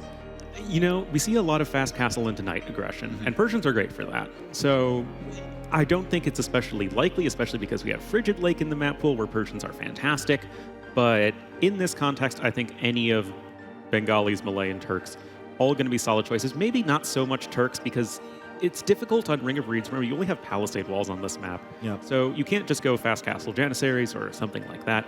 You need to have some sort of feudal age presence. And Turks, I mean, they can do that, but I would probably prefer something like Malay or Bengalis here. I think Malay are great. I think Turks are great as long as you control that middle area. Yeah. If you have map position there, you get a castle down, you can make 2 decisions, right? You either go Janissaries or you go into fast in. Yep. And either of those is extremely deadly. We look at Viper civs. He's got Berbers, he's got Khmer, he's got Bohemians, he's got Huns. Khmer, we've seen the strategy before on Ring of Reeds where they go for that FC super fast, right? They get the siege workshop up. And I've seen 2 variations of that strategy. One of them is you push and you push and you push YOLO FC. The other one is you push, you do damage, you force your opponent into damage control, and then you boom behind because you're Chimera. Yeah, and you just have one of the best economies out there. And you can hide your villagers fishing in houses. Yeah, it's really handy, and I think that if we do see any like civ that's likely to be the case here for Viper, it would be Khmer on this map. Yes, they are also good on Frigid Lake, but they seem very well suited to the sorts of things that Viper can do to catch ACCM off guard potentially. Yep. I could also see an argument for Berbers here. I've seen that before. I mean, Camel Archers can be a devastating unit later on in the game. Berbers with their fast villager speeds, you can do the Vil fighting that is so common in the center, trying to get map control. And they have a lot of mobility in the mid game, right? If you have enough food eco to sustain you, you could go Knights and start pressuring the outside. So Berbers are an option. Huns, well, Huns are Huns, so you never really know. Maybe he pulls it out. Out of the doubt playbook, right? Yeah. Out of options, go 3 range Cav Archers. Yeah. It's the flow chart where whenever something's wrong, it always goes to Cav Archers. It's less of a chart; it's just a flow. Yeah. all roads lead to Cav Archers in the doubt empire. Oh man. Well, both players looking quite focused here. This is now going to be match point for the next up to 3 games. See if Viper can close this one out or if ACCM is going to have the beginnings of a comeback. Viper looking pretty focused. The sun is no longer shining through the windows, by the way. Yeah, we're already starting to get towards evening. It's not like a window. It's like the entire wall is a window. Like we're in a big convention center right here, guys, and it's like this entire glass wall. Just get a banner. It's like there are 20 banners handed out. And here we go. Game number 3. We've got Viper playing as Berbers and ACCM picking the Bengalis here. I don't hate this. I think the Bengalis can be really strong if you control the middle area of the map. Yeah, I mean, you have the 2 extra villagers you get with every single age up, so your economy is going to be way better than Berbers, who have basically no eco bonus. Well, faster moving villas. I mean, it's something, and you can get to the middle faster. As you can see, Viper doing a very early mill here to gather the shorefish. ACCM is going to scout that. Are we going to see ACCM pull his own villagers forward to go for a big fight? That does feel very risky going up against Berbers, but at the same time, giving Viper all of that free food income could be a bit tricky, as Viper can just turn that into Knights. I think not even just the food income, just the map control. Because you have food income at the back in the shorefish. Like you can make it work, especially through the mid or the early stages of the game, right? There's plenty of shorefish there. You can push in your deer from the middle, a few of them anyway. It's the map control that matters so much. If Viper gets a wall off around you, then you have to go all the way to the back of his base. Or you have to place a castle foundation to take care of the walls. Or you're all clumped up. He has cutting off your golds at the front. I mean, taking this area and walling your opponent off gives you so many options. And, we have to consider just the mobility factor between these 2 civs. Berbers, Knights, Camels, Camel Archers, Hussars, all things that are quite fast. So if you don't have control of the middle, you can at least run around your opponent. Versus Bengalis, who have like monks and elephants. It's just not very fast, so you really need that middle control. And I think that's what ACCM is going to have to prioritize going here to the mid-game. Is Viper going to be grabbing Loom on 18 pop? ACCM, where's this deer going to go? It finds its way. Wonderful. I've seen many players troll. I saw Doubt battle with a deer. It was one of the most epic battles I've ever seen. For about 5 minutes trying to get him into the base on this map. Thing just refused. Absolutely refused to go. I mean, you probably could have just left out the name of the players. Like, this player No, I mean, it wasn't 5 minutes pushing a bad deer. push. It was just, you know how deer are sometimes. They just troll you. Yeah, it's just how deer are, man. Yeah. It was an intense battle, though. I remember that for a long time. Yeah. All right, so ACCM is getting Loom right now, and ACCM, is he going to be clicking up? He doesn't quite have enough food here. He's forced to queue another villager. Viper, on the other hand, is on the way to the feudal age. Now, Viper is looking to wall off ACCM already, and this is what we were talking about, right? We were talking about containing the other player, and ACCM with a very creative gate foundation there. Can he not click it? You should be able to. You can build over corners like that. Huh? Okay, that's an equally creative foundation. And this makes it so difficult for Viper, because if he wants to wall around this, he can do it around the edge of that water, or he can do it with a dock, but it's only going to be one layer. He can't add a second one behind, so it's easy for ACCM to come out. That's really creative. I haven't seen that before in this map.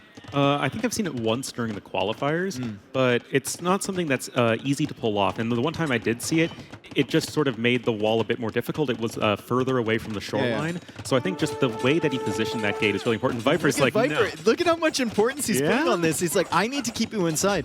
The last thing I want is you getting to Castle Age, having +3/+3 armor monks coming my way, and you have an eco advantage because you get 2 villagers on age up.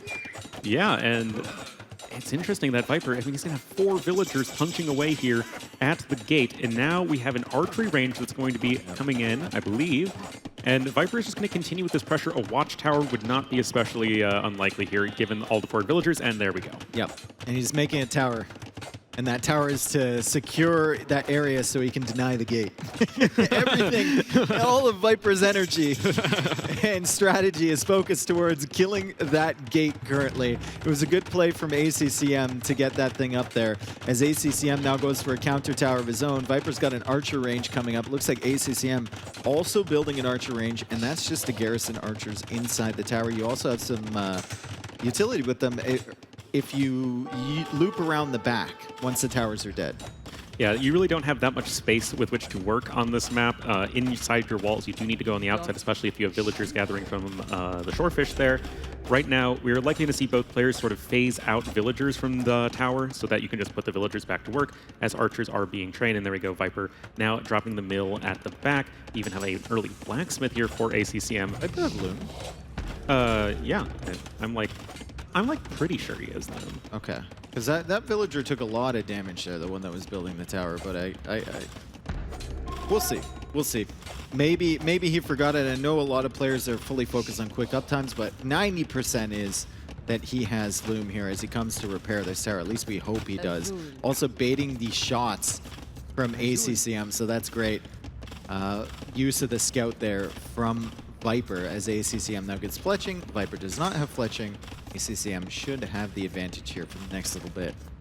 Yep, we have the Tower of Viper taking a fair amount of damage. He does have the 4 units garrison. That is all you need without fletching. If you have fletching, you actually need 5 villagers as opposed to 4 or archers. And now the gate has fallen and the villagers are coming forward. Viper does have these 3 archers here, though. He's going to need to be quite careful. Make that 4. Yeah, they're not quite within range of ACCM's tower, and ACCM's got to be really careful taking out these that tower with his own villagers, because he's going to lose 1. If he loses the second one, then it's all even, because when he got to the feudal age, he got 2 for free. Oh, let the lady in! Oh. But, I mean, mission accomplished for Viper. The gate is no longer there, so maybe he can come in and finish his walling attempt. The gate goes down, it's just the victory screen pops up. Just go for a Viper. dock there at the end of the day, right? Yeah. It's going to wall it off perfectly fine, and the archers are coming out here from ACCM. So Viper, strategy, we know it was walling in ACCM. That's what he was attempting to do. He hasn't gotten away with it. Now he's going to have to contest with some army in the center here, but good use of the scout from Viper to snipe those down. Good use of the skirmishers as well. And ACCM is going to lose his scout in the middle, so Viper has managed to, well, still control this also important middle area. Yeah, he's still able to gather food from there. He's got a second mill there at the back, gathering from the shorefish. Same deal here for ACCM. He's actually building a 3rd mill. And ACCM is 2 villagers ahead when all is said and done right now. So we can't hate his position too much. He's also gathering some stone. So maybe thinking about another defensive watchtower if needed. Still making some archers, so we'll have to see exactly what ACCM has in store. Is that a stable? Yes, that is definitely a stable. Okay, so does he add in scouts? I mean, I don't think he's making the stable for Castle Age. I could be wrong, but... I mean, if it was Fast Castle Elephants, I'd probably like... Elephant cost in the recent patch did go down. Now only 110 food. Only 110 food. It's a great deal, folks. Food. You want to get your hands on some elephants right now. The price is going to go up eventually. Probably not. No, it's only going down. I hope not. Why now? Unless you're playing Malay, then they get the Costco discount. Malay is kind of ridiculous here.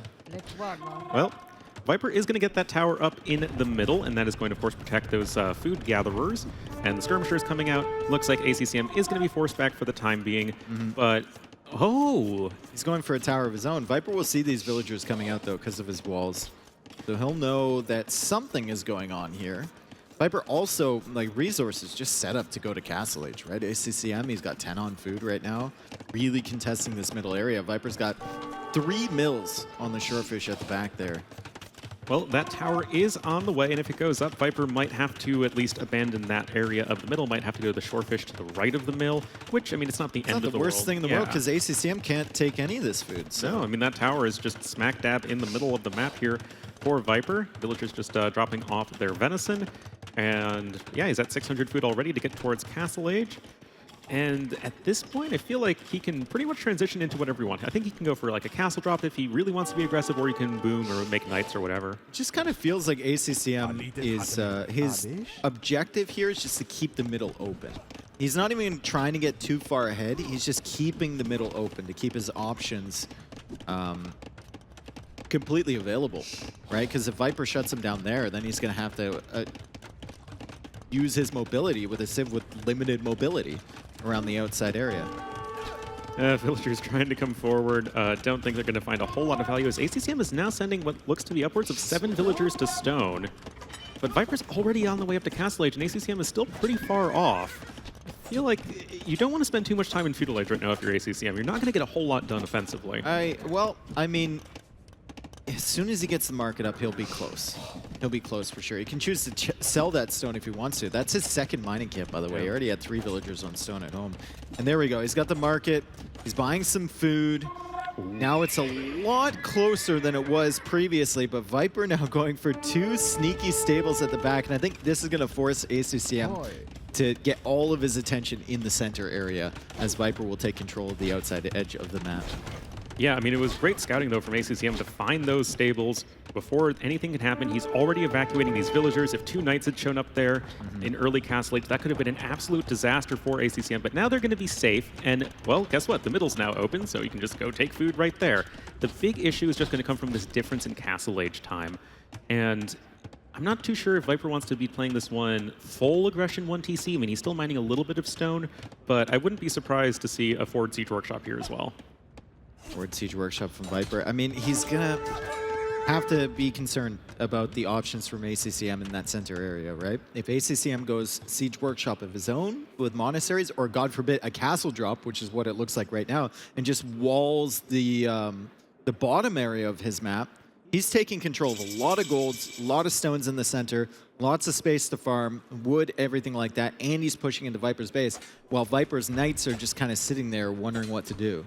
And you know what? Oh, if ACCM didn't take the damage from the Spearman, I feel like the villager could be forced back even more. And that villager, it's still going to be going home. So at the end of the day, there are no more forward buildings for Viper, at least for now. So no siege workshop, no monastery, no anything like that. Viper just going to be satisfied with another TC, at least in the short run, as ACCM still a minute off from the Castle Age. As Viper's just going to have some knights here, just get rid of all these Feudal Age units, since we now have the 3rd TC as well. I'm a little bit worried for Viper's position. I like the fact that he's booming up. I like his eco. But he's kind of leaving himself open to a push down the center, especially with a castle from ACCM. And ACCM, there's more than enough food and resources that he can just wall off this section of his base. Yeah, and right now we have ACCM just defending the outside, like you were saying earlier, and we have some sort of forward building to the southwest of the map from Viper. I guess that would be a siege workshop. That would be a siege workshop. It wouldn't make sense for a market or a university to go up there. Hey, it's Viper, you know, he's got some sort of masterpiece planned. And here comes the castle. Here comes the castle. Can it fit right there? That is an excellent question. The knight is there. It can fit there. Okay, it still cuts off the gold. And that castle is going to go up here. Now, once the castle is up, what's the strategy for ACCM? I'd rather not see Rathas, to be honest, because that unit, well... So, you know, would you rather go mass Rathas or mass Kipchaks?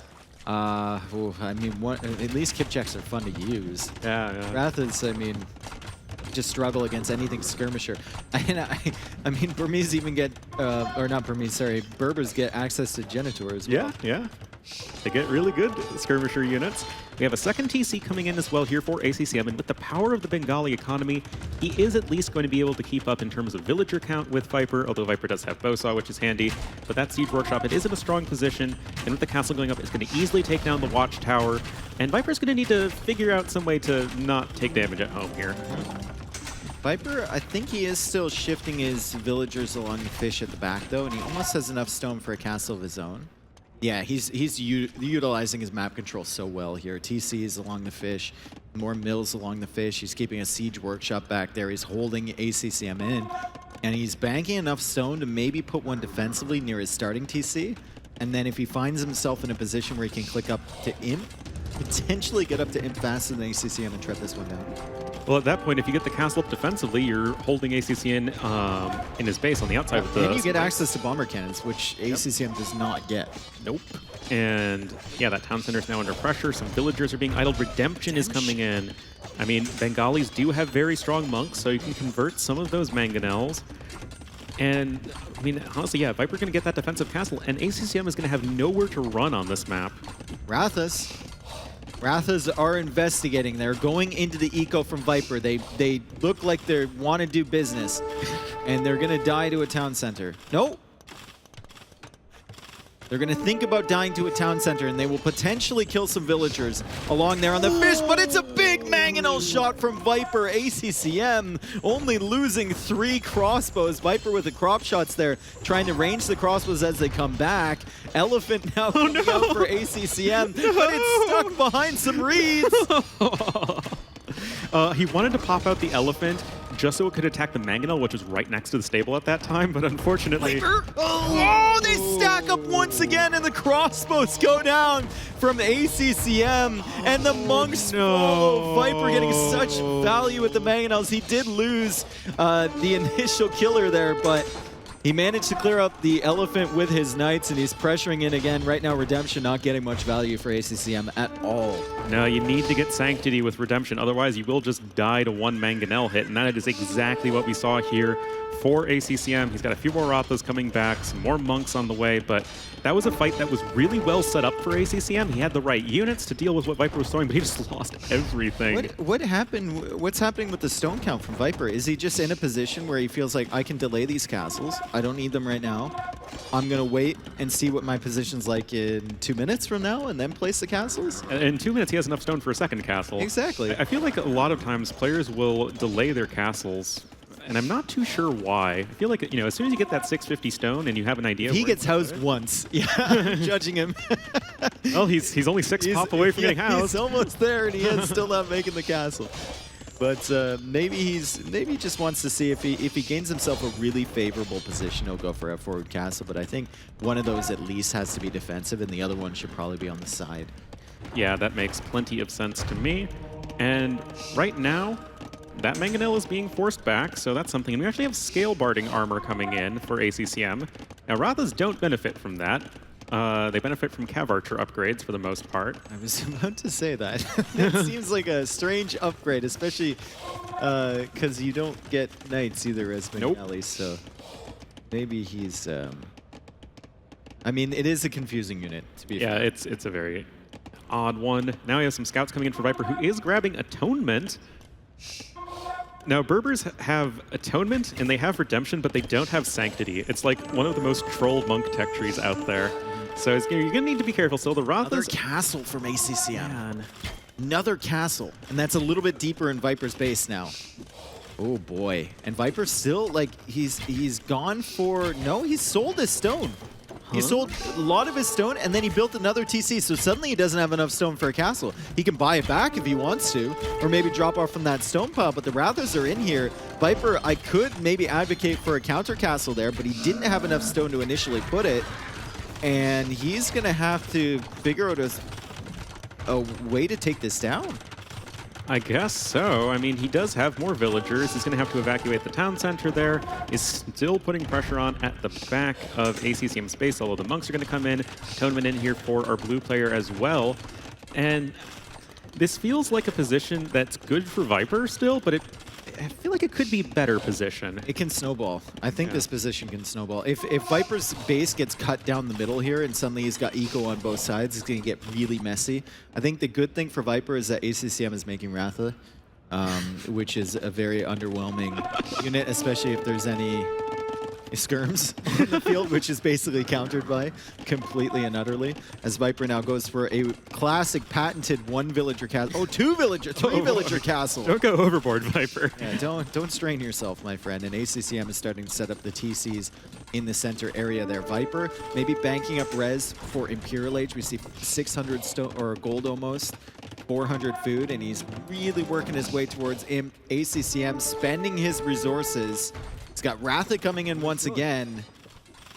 Yeah, and you know, they are pretty strong units. If they can get all up into the villagers, you can probably kill that camel. There you go. And I mean, Viper, his eco, it is better, but you have to be just so careful of these. They units. can't even kill the camel. Okay, there we go. Sorry. Jeez. I have some prejudice. I watched them lose to Burmese skirmishers. Yeah, against Lyrion Arena. Yeah. Oh, man. Viper sending more villagers forward. He's running out of shorefish, I guess, along the edges, or he was just running away from those Ratha. The villagers are stretching awfully far forward there. Viper, 96 villagers. ACCM, 92. So it's another example of ACCM just kind of pulling himself back into a game where maybe he was a little bit behind there, especially after losing the crossbow army. But good castle position there as the Ratha keep moving in here. And do Ratha take... Okay, Ornlin, you're the perfect person to have on here. Do Ratha take extra bonus damage from camel archers? Yeah, they're cav archers. Okay, they're cav archers. They benefit from Parthian tactics and everything. Okay, there we go. See, this is why we have them on. The big questions.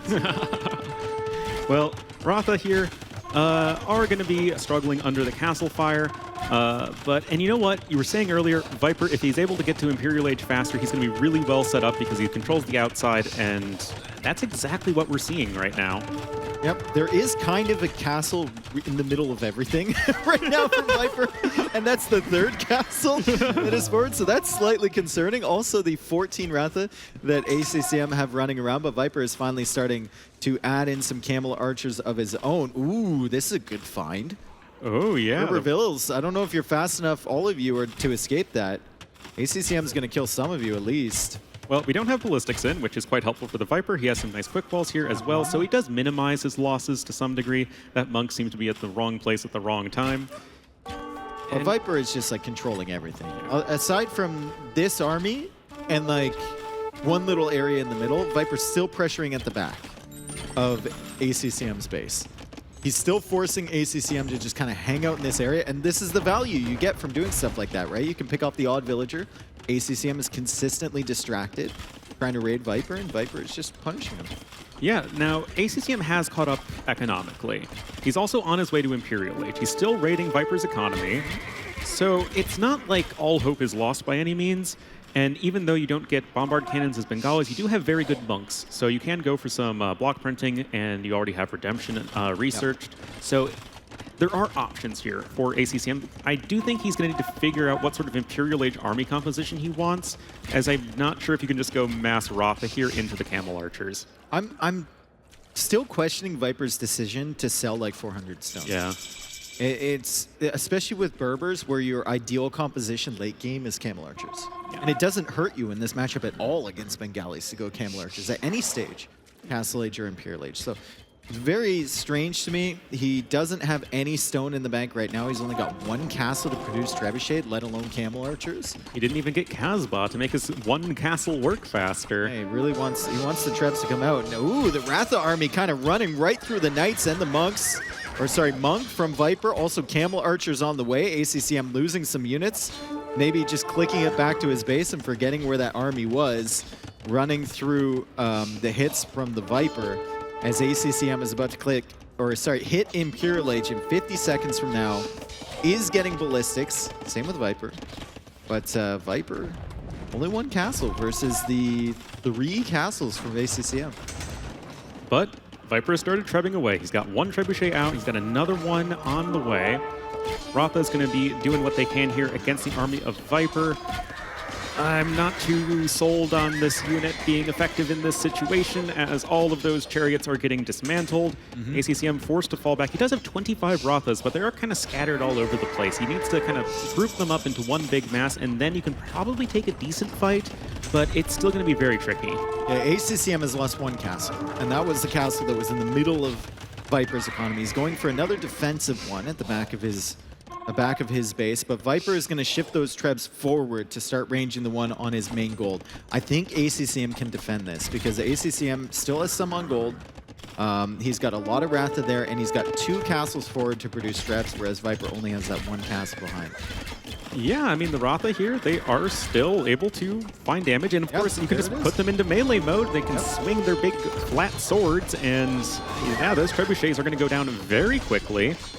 I'm still wondering about the stone cell from Viper. It seems so weird. He had 1,100 in the bank, and now he's got suddenly 25 on stone. He's like, damn, maybe I shouldn't have sold that. Maybe I should buy it back or something. He's really prioritizing that, and he needs another castle. It can get him trebs, it can defend his economy from the Ratha, and it gives him access to the Camel Archer, which is so devastating in this matchup. ACCM working away on his 1 castle that's alive, and that's going to drain Viper's resources as well, as he has to repair that castle. Yeah, and I mean, sure, Viper has plenty of stone right now, but he needs to be spending that stone on more castles, not just defending the one that he already has. And now we have a second trebuchet arriving to the party. Bracer is in for the Rathas. You can just take this fight if you're Viper, right? Surely. I'm like kind of sure he can. Granted, I haven't seen a whole lot of Mass Ratha versus Camel Archer Knight Campbell. One treb is going to take down your 1 remaining castle. Oh boy. Oh, and we have pikes coming in right now. Not the unit, the upgrade. For ACCM, it's going to make those Rathas attack faster, and that is going to be really critical in, of course, these big pitched fights. Leaning close to the screen as I try and examine this matchup. No, I mean, it looks like Viper, well, he didn't have the +2 armor on his Camel Archers. They're not elite Camel Archers. But still, the Ratha from ACCM, he had enough production to make them work, and he's still making more Ratha as he goes into Skirmisher now. Viper's going to have to find an answer to that, and Viper's answer to Skirmisher Ratha is Genitors, and I think it's a good one. ACCM, though, still pushing out, and he's at 130 villagers right now, only. I mean, this is really well played from ACCM. He is just pushing Viper back, really punishing Viper for not just rushing up a castle. Like, as soon as he hit 650 stone, he probably should have just plopped a castle right near his starting TC. And he would have had control of the outside, and he would have stopped any sort of incursions from the center. And right now, ACCM just has a huge economy with a Civ that has a ton of strong units.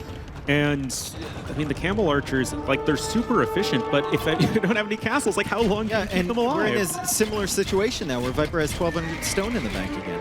Yeah. And ACCM is the one who's making a castle forward. As ACCM tries to clear up these Camel Archer numbers, he picks off another one. Very hard for Viper to replace this because he literally can't at the moment, but the Genitors are here. Skirmishers are so good against Ratha, and Genitors, you add that mobility to them. They should be really good indeed, as Viper is still raiding at the back there. Good map control from Viper. He's never quite given up his grip on the outer ring. No, he's always had like a Mangonel there or some stray cavalry units or something like that, and that's very much helping him out. But these Rathas, they are all over the place. Skirmishers continuing to come in. Uh-oh, this castle might not go up. Is this castle going to be doubtful? Light Cav are coming too, and the Ratha, I mean, the Skirmishers are going to find some value here. The Ratha are going to die quite quickly. Castle's at 76, 77, 79, 80%. No. Villagers are still building. Light Cav are still targeting the villagers. I don't see more reinforcements coming from Viper. Castle should maybe not, never, ever, no, doesn't go up. No villagers left. Dave, weren't you casting doubt later today? Yeah, well, this is just a warm-up, you know? It's a preemptive castle to what we're going to get later. And ACCM already realizing this castle wasn't going to go up. He sent villagers earlier, and now it will be completed. Viper getting his castle on the right corner. So he's going to start with the Camel Archer production, presumably, once again. But we look at his eco. His food economy, is kind of split now, and he's going to be kicked off a lot of these farms, so he's going to struggle to keep queuing up those light cab and to get all his upgrades in. Yeah, well, we do have more Rathas coming forward. Genitours are on a hill, but plate barding armor is going to be absolutely critical for those light cav dealing with the Rathas as well as the skirmishers, honestly. But the thing is, ACCM is just inexorably moving forward. Viper is really trying to play that split game. He's got a castle coming up on the left, a town center on the right, and that is playing your civilization here, right? You have a very mobile army. ACCM doesn't, but there are so many resources in the middle that it's going to be tough for Viper to actually amass an army that can fight what ACCM is throwing at him. And there's 4 relics, I believe, in that monastery there. That ACCM is grabbing right now. Viper had those 4 relics. Also, if you play the split game on the edge, you're going to have less access to gold. There are occasional 3 tiles of gold and 3 tiles of stone and whatnot, but there's way more gold access in that center area, and we can see ACCM continuing to have 34 villagers on said gold. Viper only with 11 at the moment. He's lost access to 2 of those relics, so I guess the other 2 are hidden away somewhere secretive. The Wrath account getting pretty insane here. And also playing split like Viper is a lot less easy than playing in a centered fashion like ACCM. And he taps out. Taps out. Well done, ACCM. Yeah, I mean, making the Rathas work, making Bengalis work on this bit more out there map in Ring of Reeds, and just really well played here from ACCM. Decisive in taking control of the middle, pushing Viper back, defending on the outside, and just ultimately working towards the stronger army. A couple moments in that game, the gate early, forcing Viper. If Viper just gets that wall for free, doesn't have to commit to the tower, that's huge. ACCM earlier fletching, winning that tower war, getting control of that middle area, and then the castles in Viper's base. Yeah. Huge. And Viper should have, could have, probably should have gone for a defensive castle there. Like one, right next to a starting TC. Yeah, and he's early. fine. Yeah. Exactly.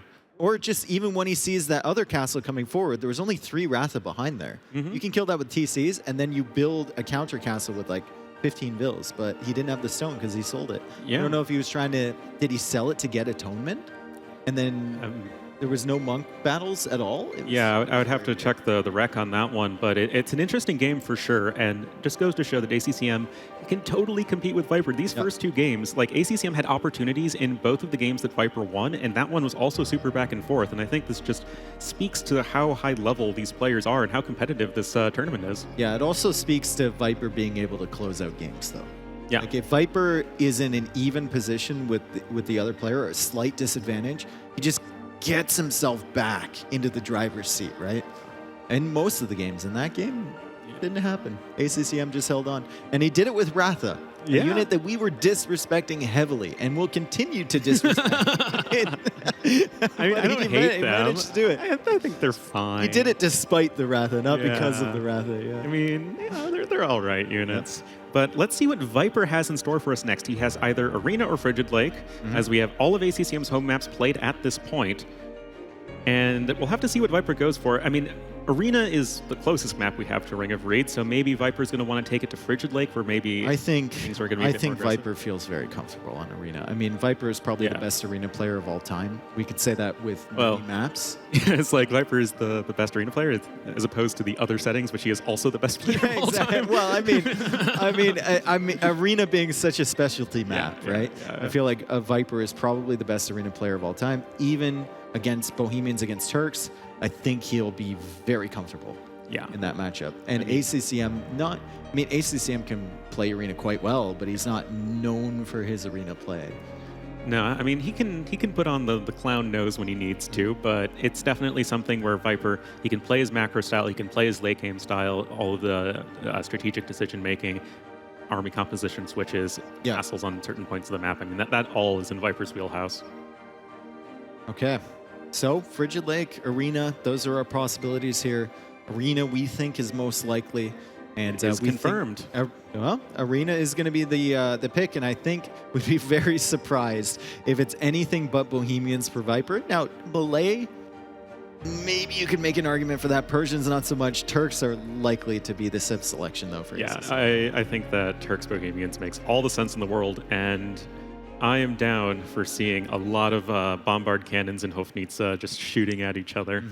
ACCM, the key for Turks in this matchup, assuming it will be Turks, holding that map control into early Imperial Age. If you let the Bohemians have the map control, you are in for a rough time, because they will do exactly the same thing to you that you want to do to them, which is hold you inside of your base and control whenever those hoofneats or bomber cannons come out, snipe them as they come forward. But here we are, guys. We are on Arena. It's still match point. Viper just needs to win one more game to advance to the semifinals, and he will be the Yellow Bohemians to the east of Arena, and his opponent in the blue winning the last one as the Turks. Right now, it will be ACCM. Got the back gold and back stone. Yeah, as Vodka's pointing out for us. And yeah, I mean, he's got space to work with. And what makes this matchup interesting, at least to me, is that there are a lot of ways it can play out and different army compositions that, say, Turks are going to be going for in terms of trying to pressure Bohemians before they can get to their late game. Yeah, and I've seen different responses, right? Like the Bohemians, the most common one is to just kind of hope you get 1 or 2 relics, go for Spearmen. And the Turks are just running around with light cav sniping your monks one at a time. And then the Turks retain that map control, go for forward castle, forward siege. They're up to Imperial Age at around the same time. And they start sniping you down. Bohemians can go into light cav of their own. Not as good, though. You're kind of putting yourself behind because the Turks get it for free. And they can choose, which Nikov did, to go hand cannons and castle age. I thought that was a very interesting solution to the problem. I've only seen it once in this Civ matchup, so I wonder if it works every time, or if that was just like the Nikov special. Well, we will have to see. I mean, it is going to be Arena Dark Age, so it's going to be a little bit of a slower start. But, well, pushing some deer right now, and at least they start inside your walls these days. And really, things are going to start to open up when these players choose when they want to click up to Feudal Age, because that can mean a lot when it comes to, are we going to be seeing light cav opening, which is just the very standard meta approach? Are we going to be seeing maybe some more monk play from Bohemians, some vast stuff from Turks? I think if you're Turks, like you just make the stable because you have to. It's just such great synergy, right? You get the light cav upgrade for free. It's basically just controlling the relics in the entire center area for free. The Bohemians could make an argument for just going straight into the boom, not even making the barracks at all.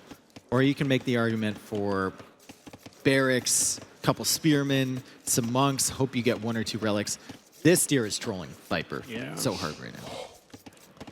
He got it. Don't worry about it. He got it in the end. I think Bohemians going light cav, I don't know about that. I don't. You're investing the same amount as Turks, or way more than Turks. And to the point of the spearmen, like a couple spearmen and trying to get some relics, I'm also not the biggest fan of that. It just feels like a very weak play. It's like, you know, you're not actually going to be getting the relics, at least like not more than 1 or 2. And you're slowing down your boom, and Bohemians really wanting to get to that post-Imperial Age, slowing down your boom doesn't really feel like just doesn't feel very powerful. Yeah, but if you don't go for the barracks, then you're ceding the entire map control to your opponent, right? Because if you want to, like, how do you gain back map control until you're after Imperial Age? Well, you have to go for the barracks at some point. That is true, and I think what's really helpful for Bohemians here is that Turks get the chemistry upgrade for free, but Bohemians can research it in the Castle Age. So the upshot of that is that you're getting the upgrade when you hit Imperial Age. You can just make bombard cans right away, both players clicking up at exactly the same time on 26 population. This sort of leads me to believe it's going to be a bit more focused on the Scouts play. For, at the very least, ACCM, Viper, he has options as well. Yeah, Viper is, well, he can, if he thinks ACCM is going to try and get greedy and just go for the boom, he could even not add a stable. He's adding the barracks now, so that generally indicates that he's going to go for the stable. But I think you can sometimes with Turks get away with just having your initial light cav. Oh, yeah. I mean, you 2-shot monks with light cav, as opposed to 3 shots with scouts. And it can just be really annoying to actually catch that light cav and kill it.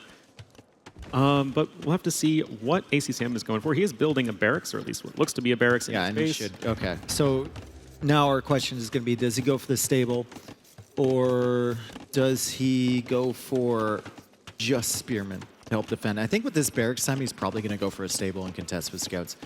Relic position, fairly even. I would say it slightly favors ACCM, but there are 2 near to Viper as well. It's close enough to even as to not likely have a big impact in the outcome of this game, which is pretty much fine. And right now, Feudal Age is in, and just, I guess we could see market stable, and that's exactly what Viper's doing. We see this a lot these days. It used to be like blacksmith stable every time, and that's exactly what ACCM's going for. But the market stable play, see a lot more utility. Like you can just use it in so many circumstances. And if your build is slightly off, you can just tweak it a little bit. With the market. It's helpful for my games at the very least.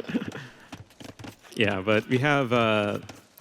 I don't think there should be too much idle time. Viper even able to pick up the horse collar upgrade before he clicks up to Castle Age, so he can just seed his farms a little bit faster. All of that is totally fine. And at this point, it's just going to be about how both players are going to try and force the other one to make more army, but to do that, you also need to make more army yourself. So it's really that delicate balance between trying to preserve some semblance of map control while also getting your economy going up behind it.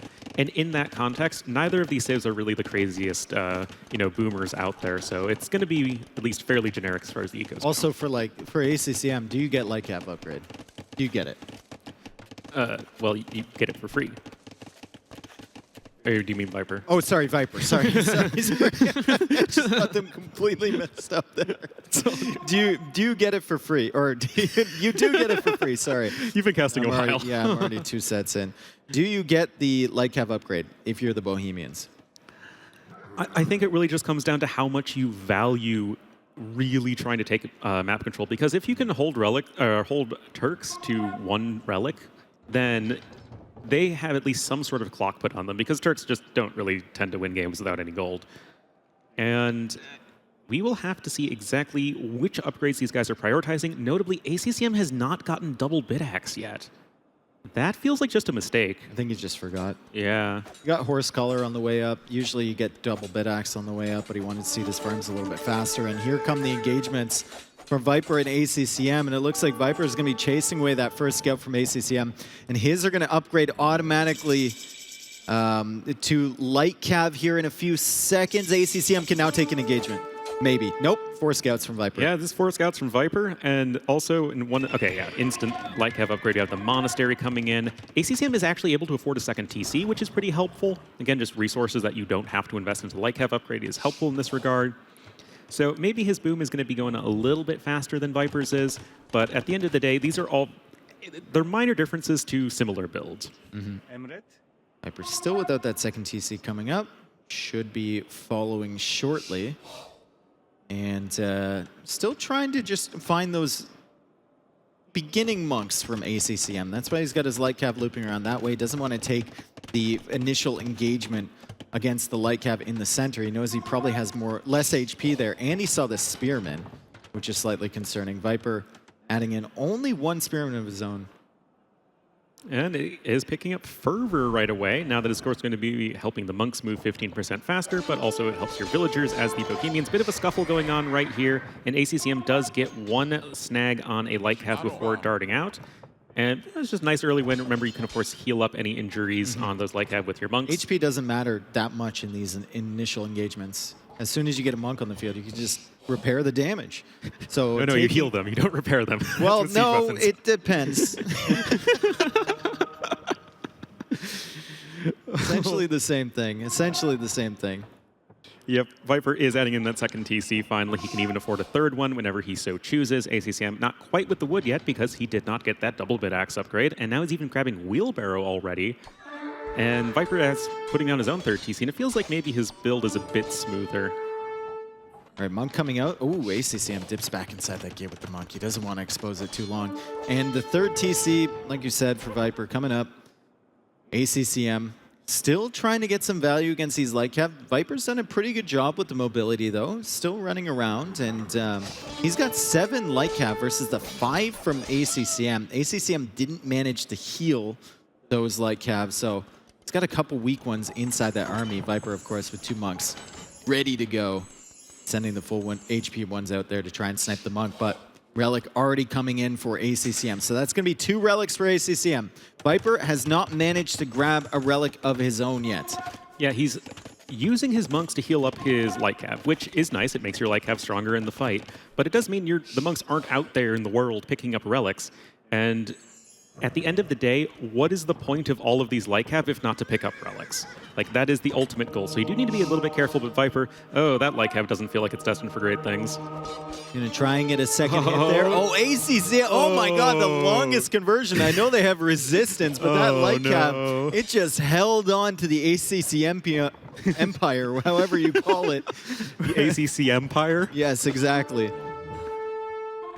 Oh, man. Well, at the end of the day, ACCM with 2 relics, 2 more up for grab as Viper is bringing in 1 right now. There are way more light cav here at the fight for Viper. Some nice micro from both players, but the numbers really should be telling the whole story as all those light cav are going down. For ACCM now because he sniped almost 2 monks with 1 light cav. And Viper had a whole lot more than that. He had 6 light cav there as ACCM is on 3 TC. Viper is on 3 TC. Viper is going to have the more efficient economy running up here with Fervor, although he's missing Wheelbarrow, which ACCM has already got. And speaking of missing eco upgrades, double bit axe still not there for ACCM with 16 Vils on wood. Yeah, that just is really painful right there for ACCM. He's lost basically all Viper's waiting to get in, and ACCM lets him out with the villager. Viper can't get in! He was waiting for his moment. He took his eye off it for 1 second, and he couldn't click through. Oh, man. Well, Viper is actually picking up his 4th TC right now, and I do like this with Bohemians because you're the more late-game oriented Civ in that you just want a huge eco to get to your Halbs and your Hofnitze, and Turks are going to be more focused in that early Imperial Age power spike. But for all of this investment, what looks to be the case is that Viper's going to get 3 relics to 2. Well, okay, that was a nice snipe right there. Yeah, Viper will get that 1 in the middle likely as the monk comes over here. ACCM still has 2 light caps, so he could potentially snipe that. Be a wasted investment there from Viper if he managed to do so, and that light cap is being very sneaky to the south. Wheelbarrow now in for Viper. 57 villagers for him, 57 for ACCM. Food economy should theoretically be better for Viper because he's got faster moving villagers, courtesy of Fervor, and he's getting heavy plow too. Oh. Blockage. Got the offensive line right there, blocking the light cav for the monk quarterback. I really like this overinvestment, or not overinvestment, but I love this investment into the light cap from Viper because he's keeping control of this middle area. He's going to put the pressure on ACCM. He's not going to let ACCM just kind of stick him in his base, and then Viper has to slowly push out with the Hufnitze. Also forcing ACCM into another stable here as he gets handcart, which is going to make his villagers like the fastest in the game. Are they faster than Berbervilles? Yep. Okay. Fervors just get 10%. You get 15% with Fervor. I do think that the forward siege workshop is really interesting from Viper because you're going on 4 town centers. You know, that's about as economically oriented as you get these days. You're just trying to buy yourself time. Yeah, yeah. I mean, you might slow down your imp a little bit, but I mean, I think Viper is pretty well set up economically. Yeah. Like, unlikely the ACCM is going to walk past that siege workshop with villagers to set up like a forward castle, for example. Viper's just going to buy himself time. He's going to go for a couple mangonels from that. He's going to keep Stable number 3, ACCM's Dave. castle back. And ACCM is just not messing around. And stable 3, as you pointed out. Viper, I think, adding a university in behind, so maybe even thinking about clicking up the imp shortly as he's banking gold. Oh, that is a lot of monks there from ACCM. Light Cav going to be going for the conversions, and actually ACCM finding some value in the conversions. His army count is greater than... Oh, wow. Did you see those scouts go down? Yeah. Right before they hit the monk, Viper's thinking, like, what the heck was that? 3 scouts just died exactly the same time. Was that a delete or something? It was just... I'm not sure. Very strange. I don't know what happened there for Viper. And Viper is going for some archer ranges, so maybe... Nikov's Nikov special. Yeah, the Nikov special. The Nikov special, just to keep control of the map. Maybe he definitely didn't expect this investment from ACCM into the castle, or late castle age light cav. The 3 stable light cav after he already lost the relic control. Well, I can decisively say that late castle age 3 stable light cav is not meta. It's not really meta, no. it's not meta at all. Usually once the relics are gone, all that stuff dies out. But there's a great pushback from ACCM, and he's kind of opening the doors to a world of possibilities for himself, right? He's sending the villagers forward now. Likely a castle. Forward on Viper's base is going to make things quite difficult here. Well, villagers indeed coming on out. Almost enough stone for a castle. And Viper, he's going to have one, but it's going to be placed defensively, and that's not what he wanted. I mean, he built the forward siege workshop. He got the mangonel. He thought that he would be the one pressuring ACCM, but now we're in a situation where both players can click up to Imperial Age. Actually, ACCM needs a building. That's a bit awkward. Ooh, yeah. He has a siege workshop. He's got a monastery. He should be able to click up there. Yeah, he's got a queued behind. There we go. Imperial Age on the way for ACCM. Viper already queuing up hand cannons. So Viper's already going to have a kind of Imperial Age army by the time he gets there, and ACCM is going for this castle in the middle. Viper will see that. Viper has hand cannons. Not enough to deal with this amount of light cav, though. Oh, man. It's a really refreshing play from ACCM, just because we're so used to, okay, we make some units in mid-game, as we have now the light cav trying to sweep in here. There's a hole. There's a hole. There is a hole. There is a hole. Those are going to be very annoying. A set wagon coming out. Only 5 villagers building that castle, however, and there are more hand cannons on the way, so that castle is going to be delayed for a little bit until ACCM can send more military or more villagers to help support that. Yeah, but like I was saying, it's really refreshing just because we never see late Castle Age commitments to military from ACCM, and it completely caught Viper off guard. And, you know, you do have the little bit of extra Pierce armor as Turks, which is nice. And now we have more light cav being produced from ACCM. I mean, he's already got Imperial Age on the way, so I don't need to worry about the food. And now archery range is coming in as well. And I can see this sort of switch into like a Hussar Cav Archer Bombard Cannon army comp. I think one thing that's good for Viper is that he kind of has control over this left side a little bit, right? Like there's a gold, there's a stone there outside of his base. The castle from ACCM was not on his walls forward, which could be concerning. It's in the middle of the map, and it gives Viper some room to play. You can see him even extending out to the north here. Yeah, interesting trying to outmaneuver his opponent with these hand cannoneers. I don't really think there's going to be a ton of value for them to find. Maybe snipe some of these villagers who are building all of the archery ranges. Now, what you can do... Oh, no. Viper, only 4 villagers. Tries for the quick wall, fails the quick wall, immediately retreats. Well, he's got very speedy villagers. He will be able to do that, and some of those villagers do get gunned down. Hussar immediately coming in. And it is going to be hand cannons here from ACCM. Now, Turks, they do have gunpowder units that train faster, and they have more HP. So your hand cannons are going to be pretty good here in the direct shootout. Viper's still not able to complete that castle. ACCM is holding that position. I think ACCM is waiting for enough stone for another castle of his own on that left side. Viper still kind of controlling the top side, so he's doing a good job there, keeping the field of battle nice and open.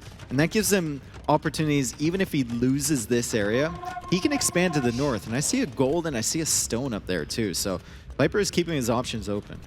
Yeah, I mean, he's even got a nice beautiful gate, right? Yeah, I was gonna say, that's a nice gate. Nice little This is the series of there. nice gates. Oh, man, but now the bombard cannons coming in. Oh, gotta be careful with your hand cannoneers. Viper's army is larger. His economy is also larger. And I mean, ACCM does need to be careful. His KD does not look super pretty, but there is artillery on the way. It will give those bombard cannons 2 more range, and that can be an absolutely huge difference maker, as Viper himself is going to be going for Wagenborg tactics, going to be allowing his cannons to move faster. Artillery will complete.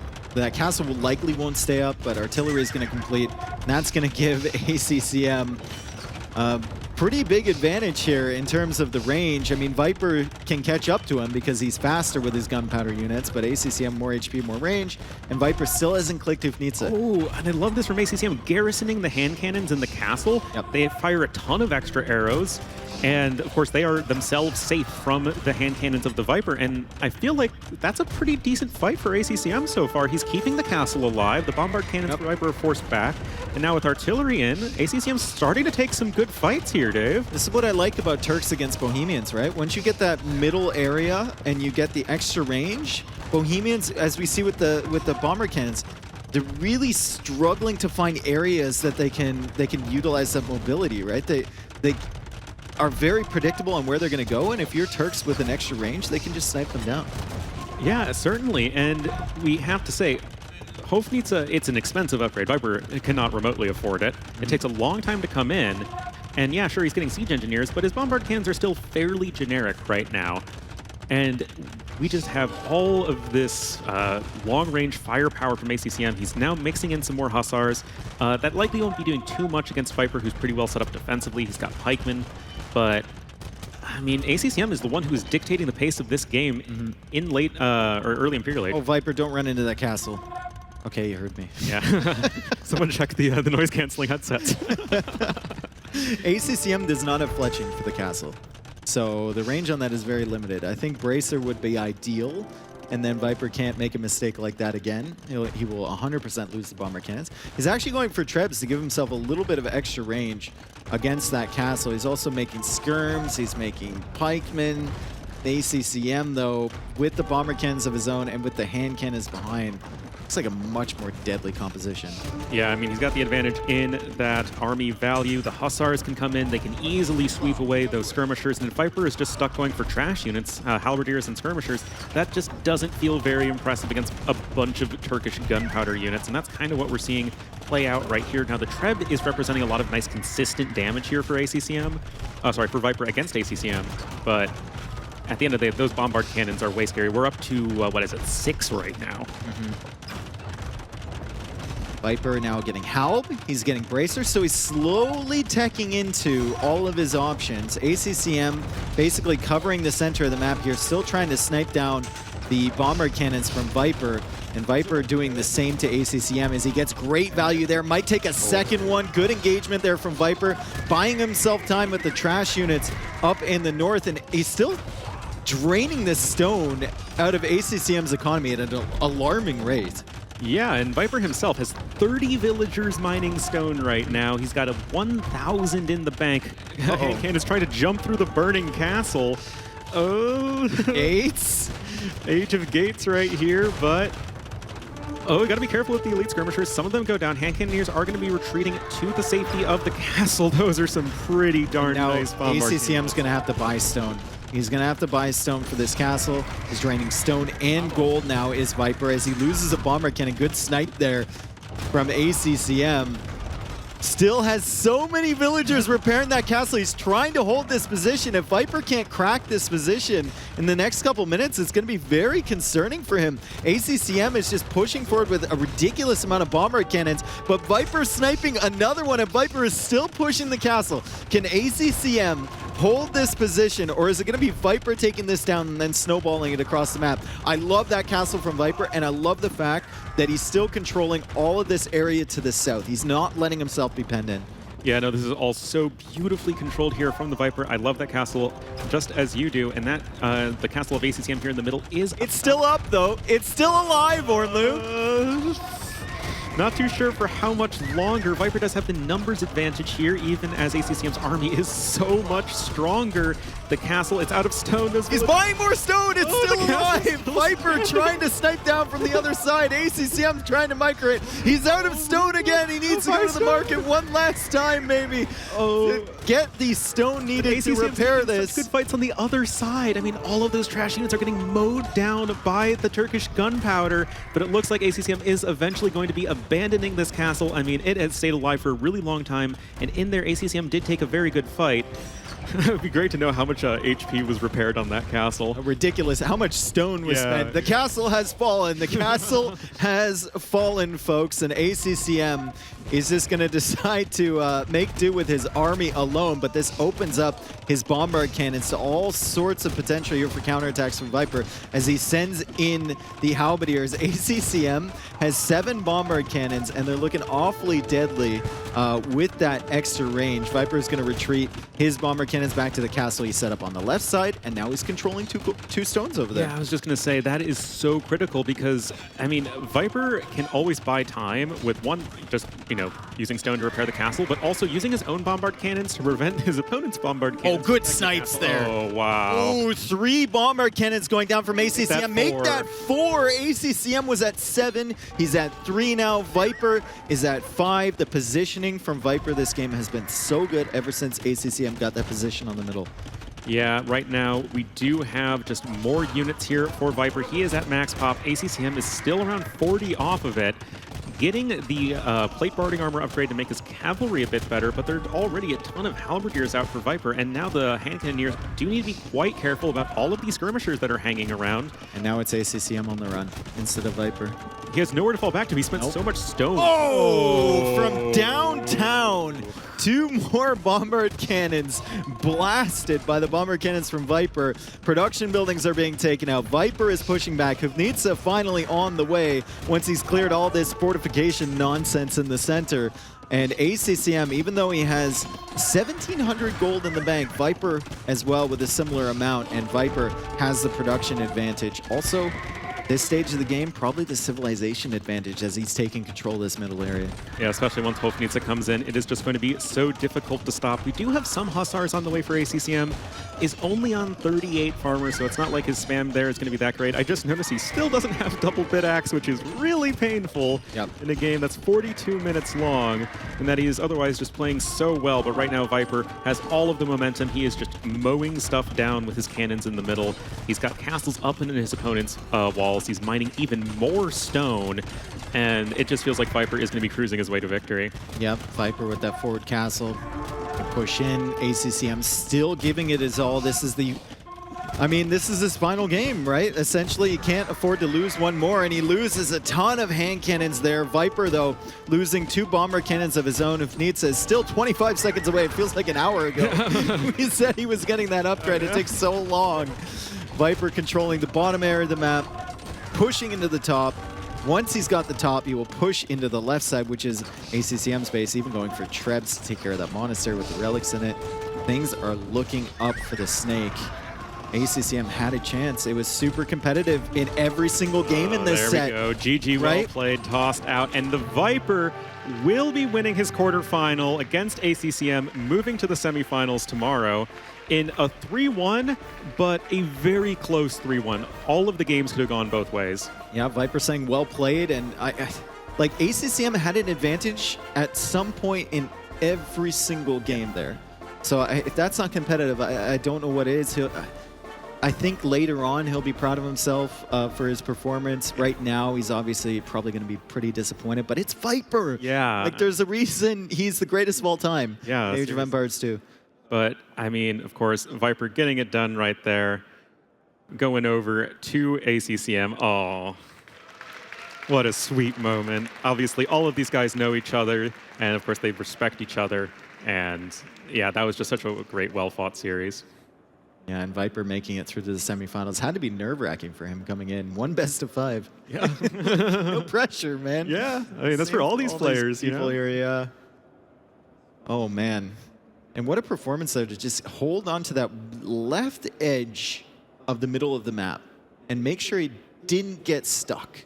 Yeah. Right? Because we saw how deadly that extra range was for the Turks. But as soon as he had some open field to play with, as soon as he could go left, he could go north, he wasn't just stuck inside of his own base, then we saw the damage coming in. ACCM not able to hold that castle, not able to shift any bomber cans over to deal with that. Viper out-microing him consistently. It's like he had this concave of he had some units on the right side that was able to start to pressure the bombard cannons and defend his main base, and then he had the cannons and the Treb on the left side also applying pressure at the same time. Just really well executed. Yeah, and he's going to take that one 3-1, and then of course he's going to be through to our semifinals. That's right. It is a 3-day event. Things are coming at you fast, and that is our second quarter final there. Viper taking it over ACCM, definitely the favorite. ACCM, though, putting up a good fight. And we have an interview ready. We do have an interview. So let's go over to Ellie and Viper on the stage. Viper, congratulations. That was a really hard-fought victory. Walk us through your thoughts in the last game. It was looking really dicey and rough. How did you compose yourself and pull it through? Well, last game I always felt like I still had somewhat of a good position with my economy, and he was really locked in on that castle in the front. And when I got a trap behind my castle that I could constantly shoot at his, it must have been super expensive for him to repair that forever. And I felt like I just had to kind of get that castle down, and after that I would overwhelm with units, and that's what happened. So yeah, I had the plan clear in my head. I just had to get the castle down. There was a point in time where ACM sent a few light cav that I think went in a hole between the wall and the ranges. Did that catch you off guard? Did you know of that hole, or was it a little unexpected? No, it was just 4 light cav. I thought I had walled initially, but I mean, it was not a big deal. They cannot do too much in the economy, so yeah, it wasn't really a big deal. Well, really, really well defended and a great hold, and that was a well-deserved victory. In the second game, when it was fish and fish, Mongols versus Japanese, I was really surprised to see that you didn't snipe Japanese, seeing as they're so strong on that map. Can you talk us through your draft process there? Well, he also had Burgundians, which is like the best civ in arena, so I figured I had a way I wanted to play on fish and fish myself, so I thought Japanese are strong, it will be tough, but I thought my civ could also persevere, and if it goes to late game, Japanese don't really have good a counter to drill onagers. So I was able to get it there, and from there it was some good onager shots and fairly straightforward. And one final question before we take it back to the desk. How do you feel about your performance today in your games and going into tomorrow into the semifinals? I felt okay. I feel like I could have done a bit better. I also messed up a little bit in the draft, but you know, it's the first time playing here on stage, so sometimes mistakes happen. But yeah, I feel good, and I'm looking forward to tomorrow. Well, definitely a fan favorite. Lots of fans cheering for Viper for sure. But we'll take it back to our Tosis and see what they have to say.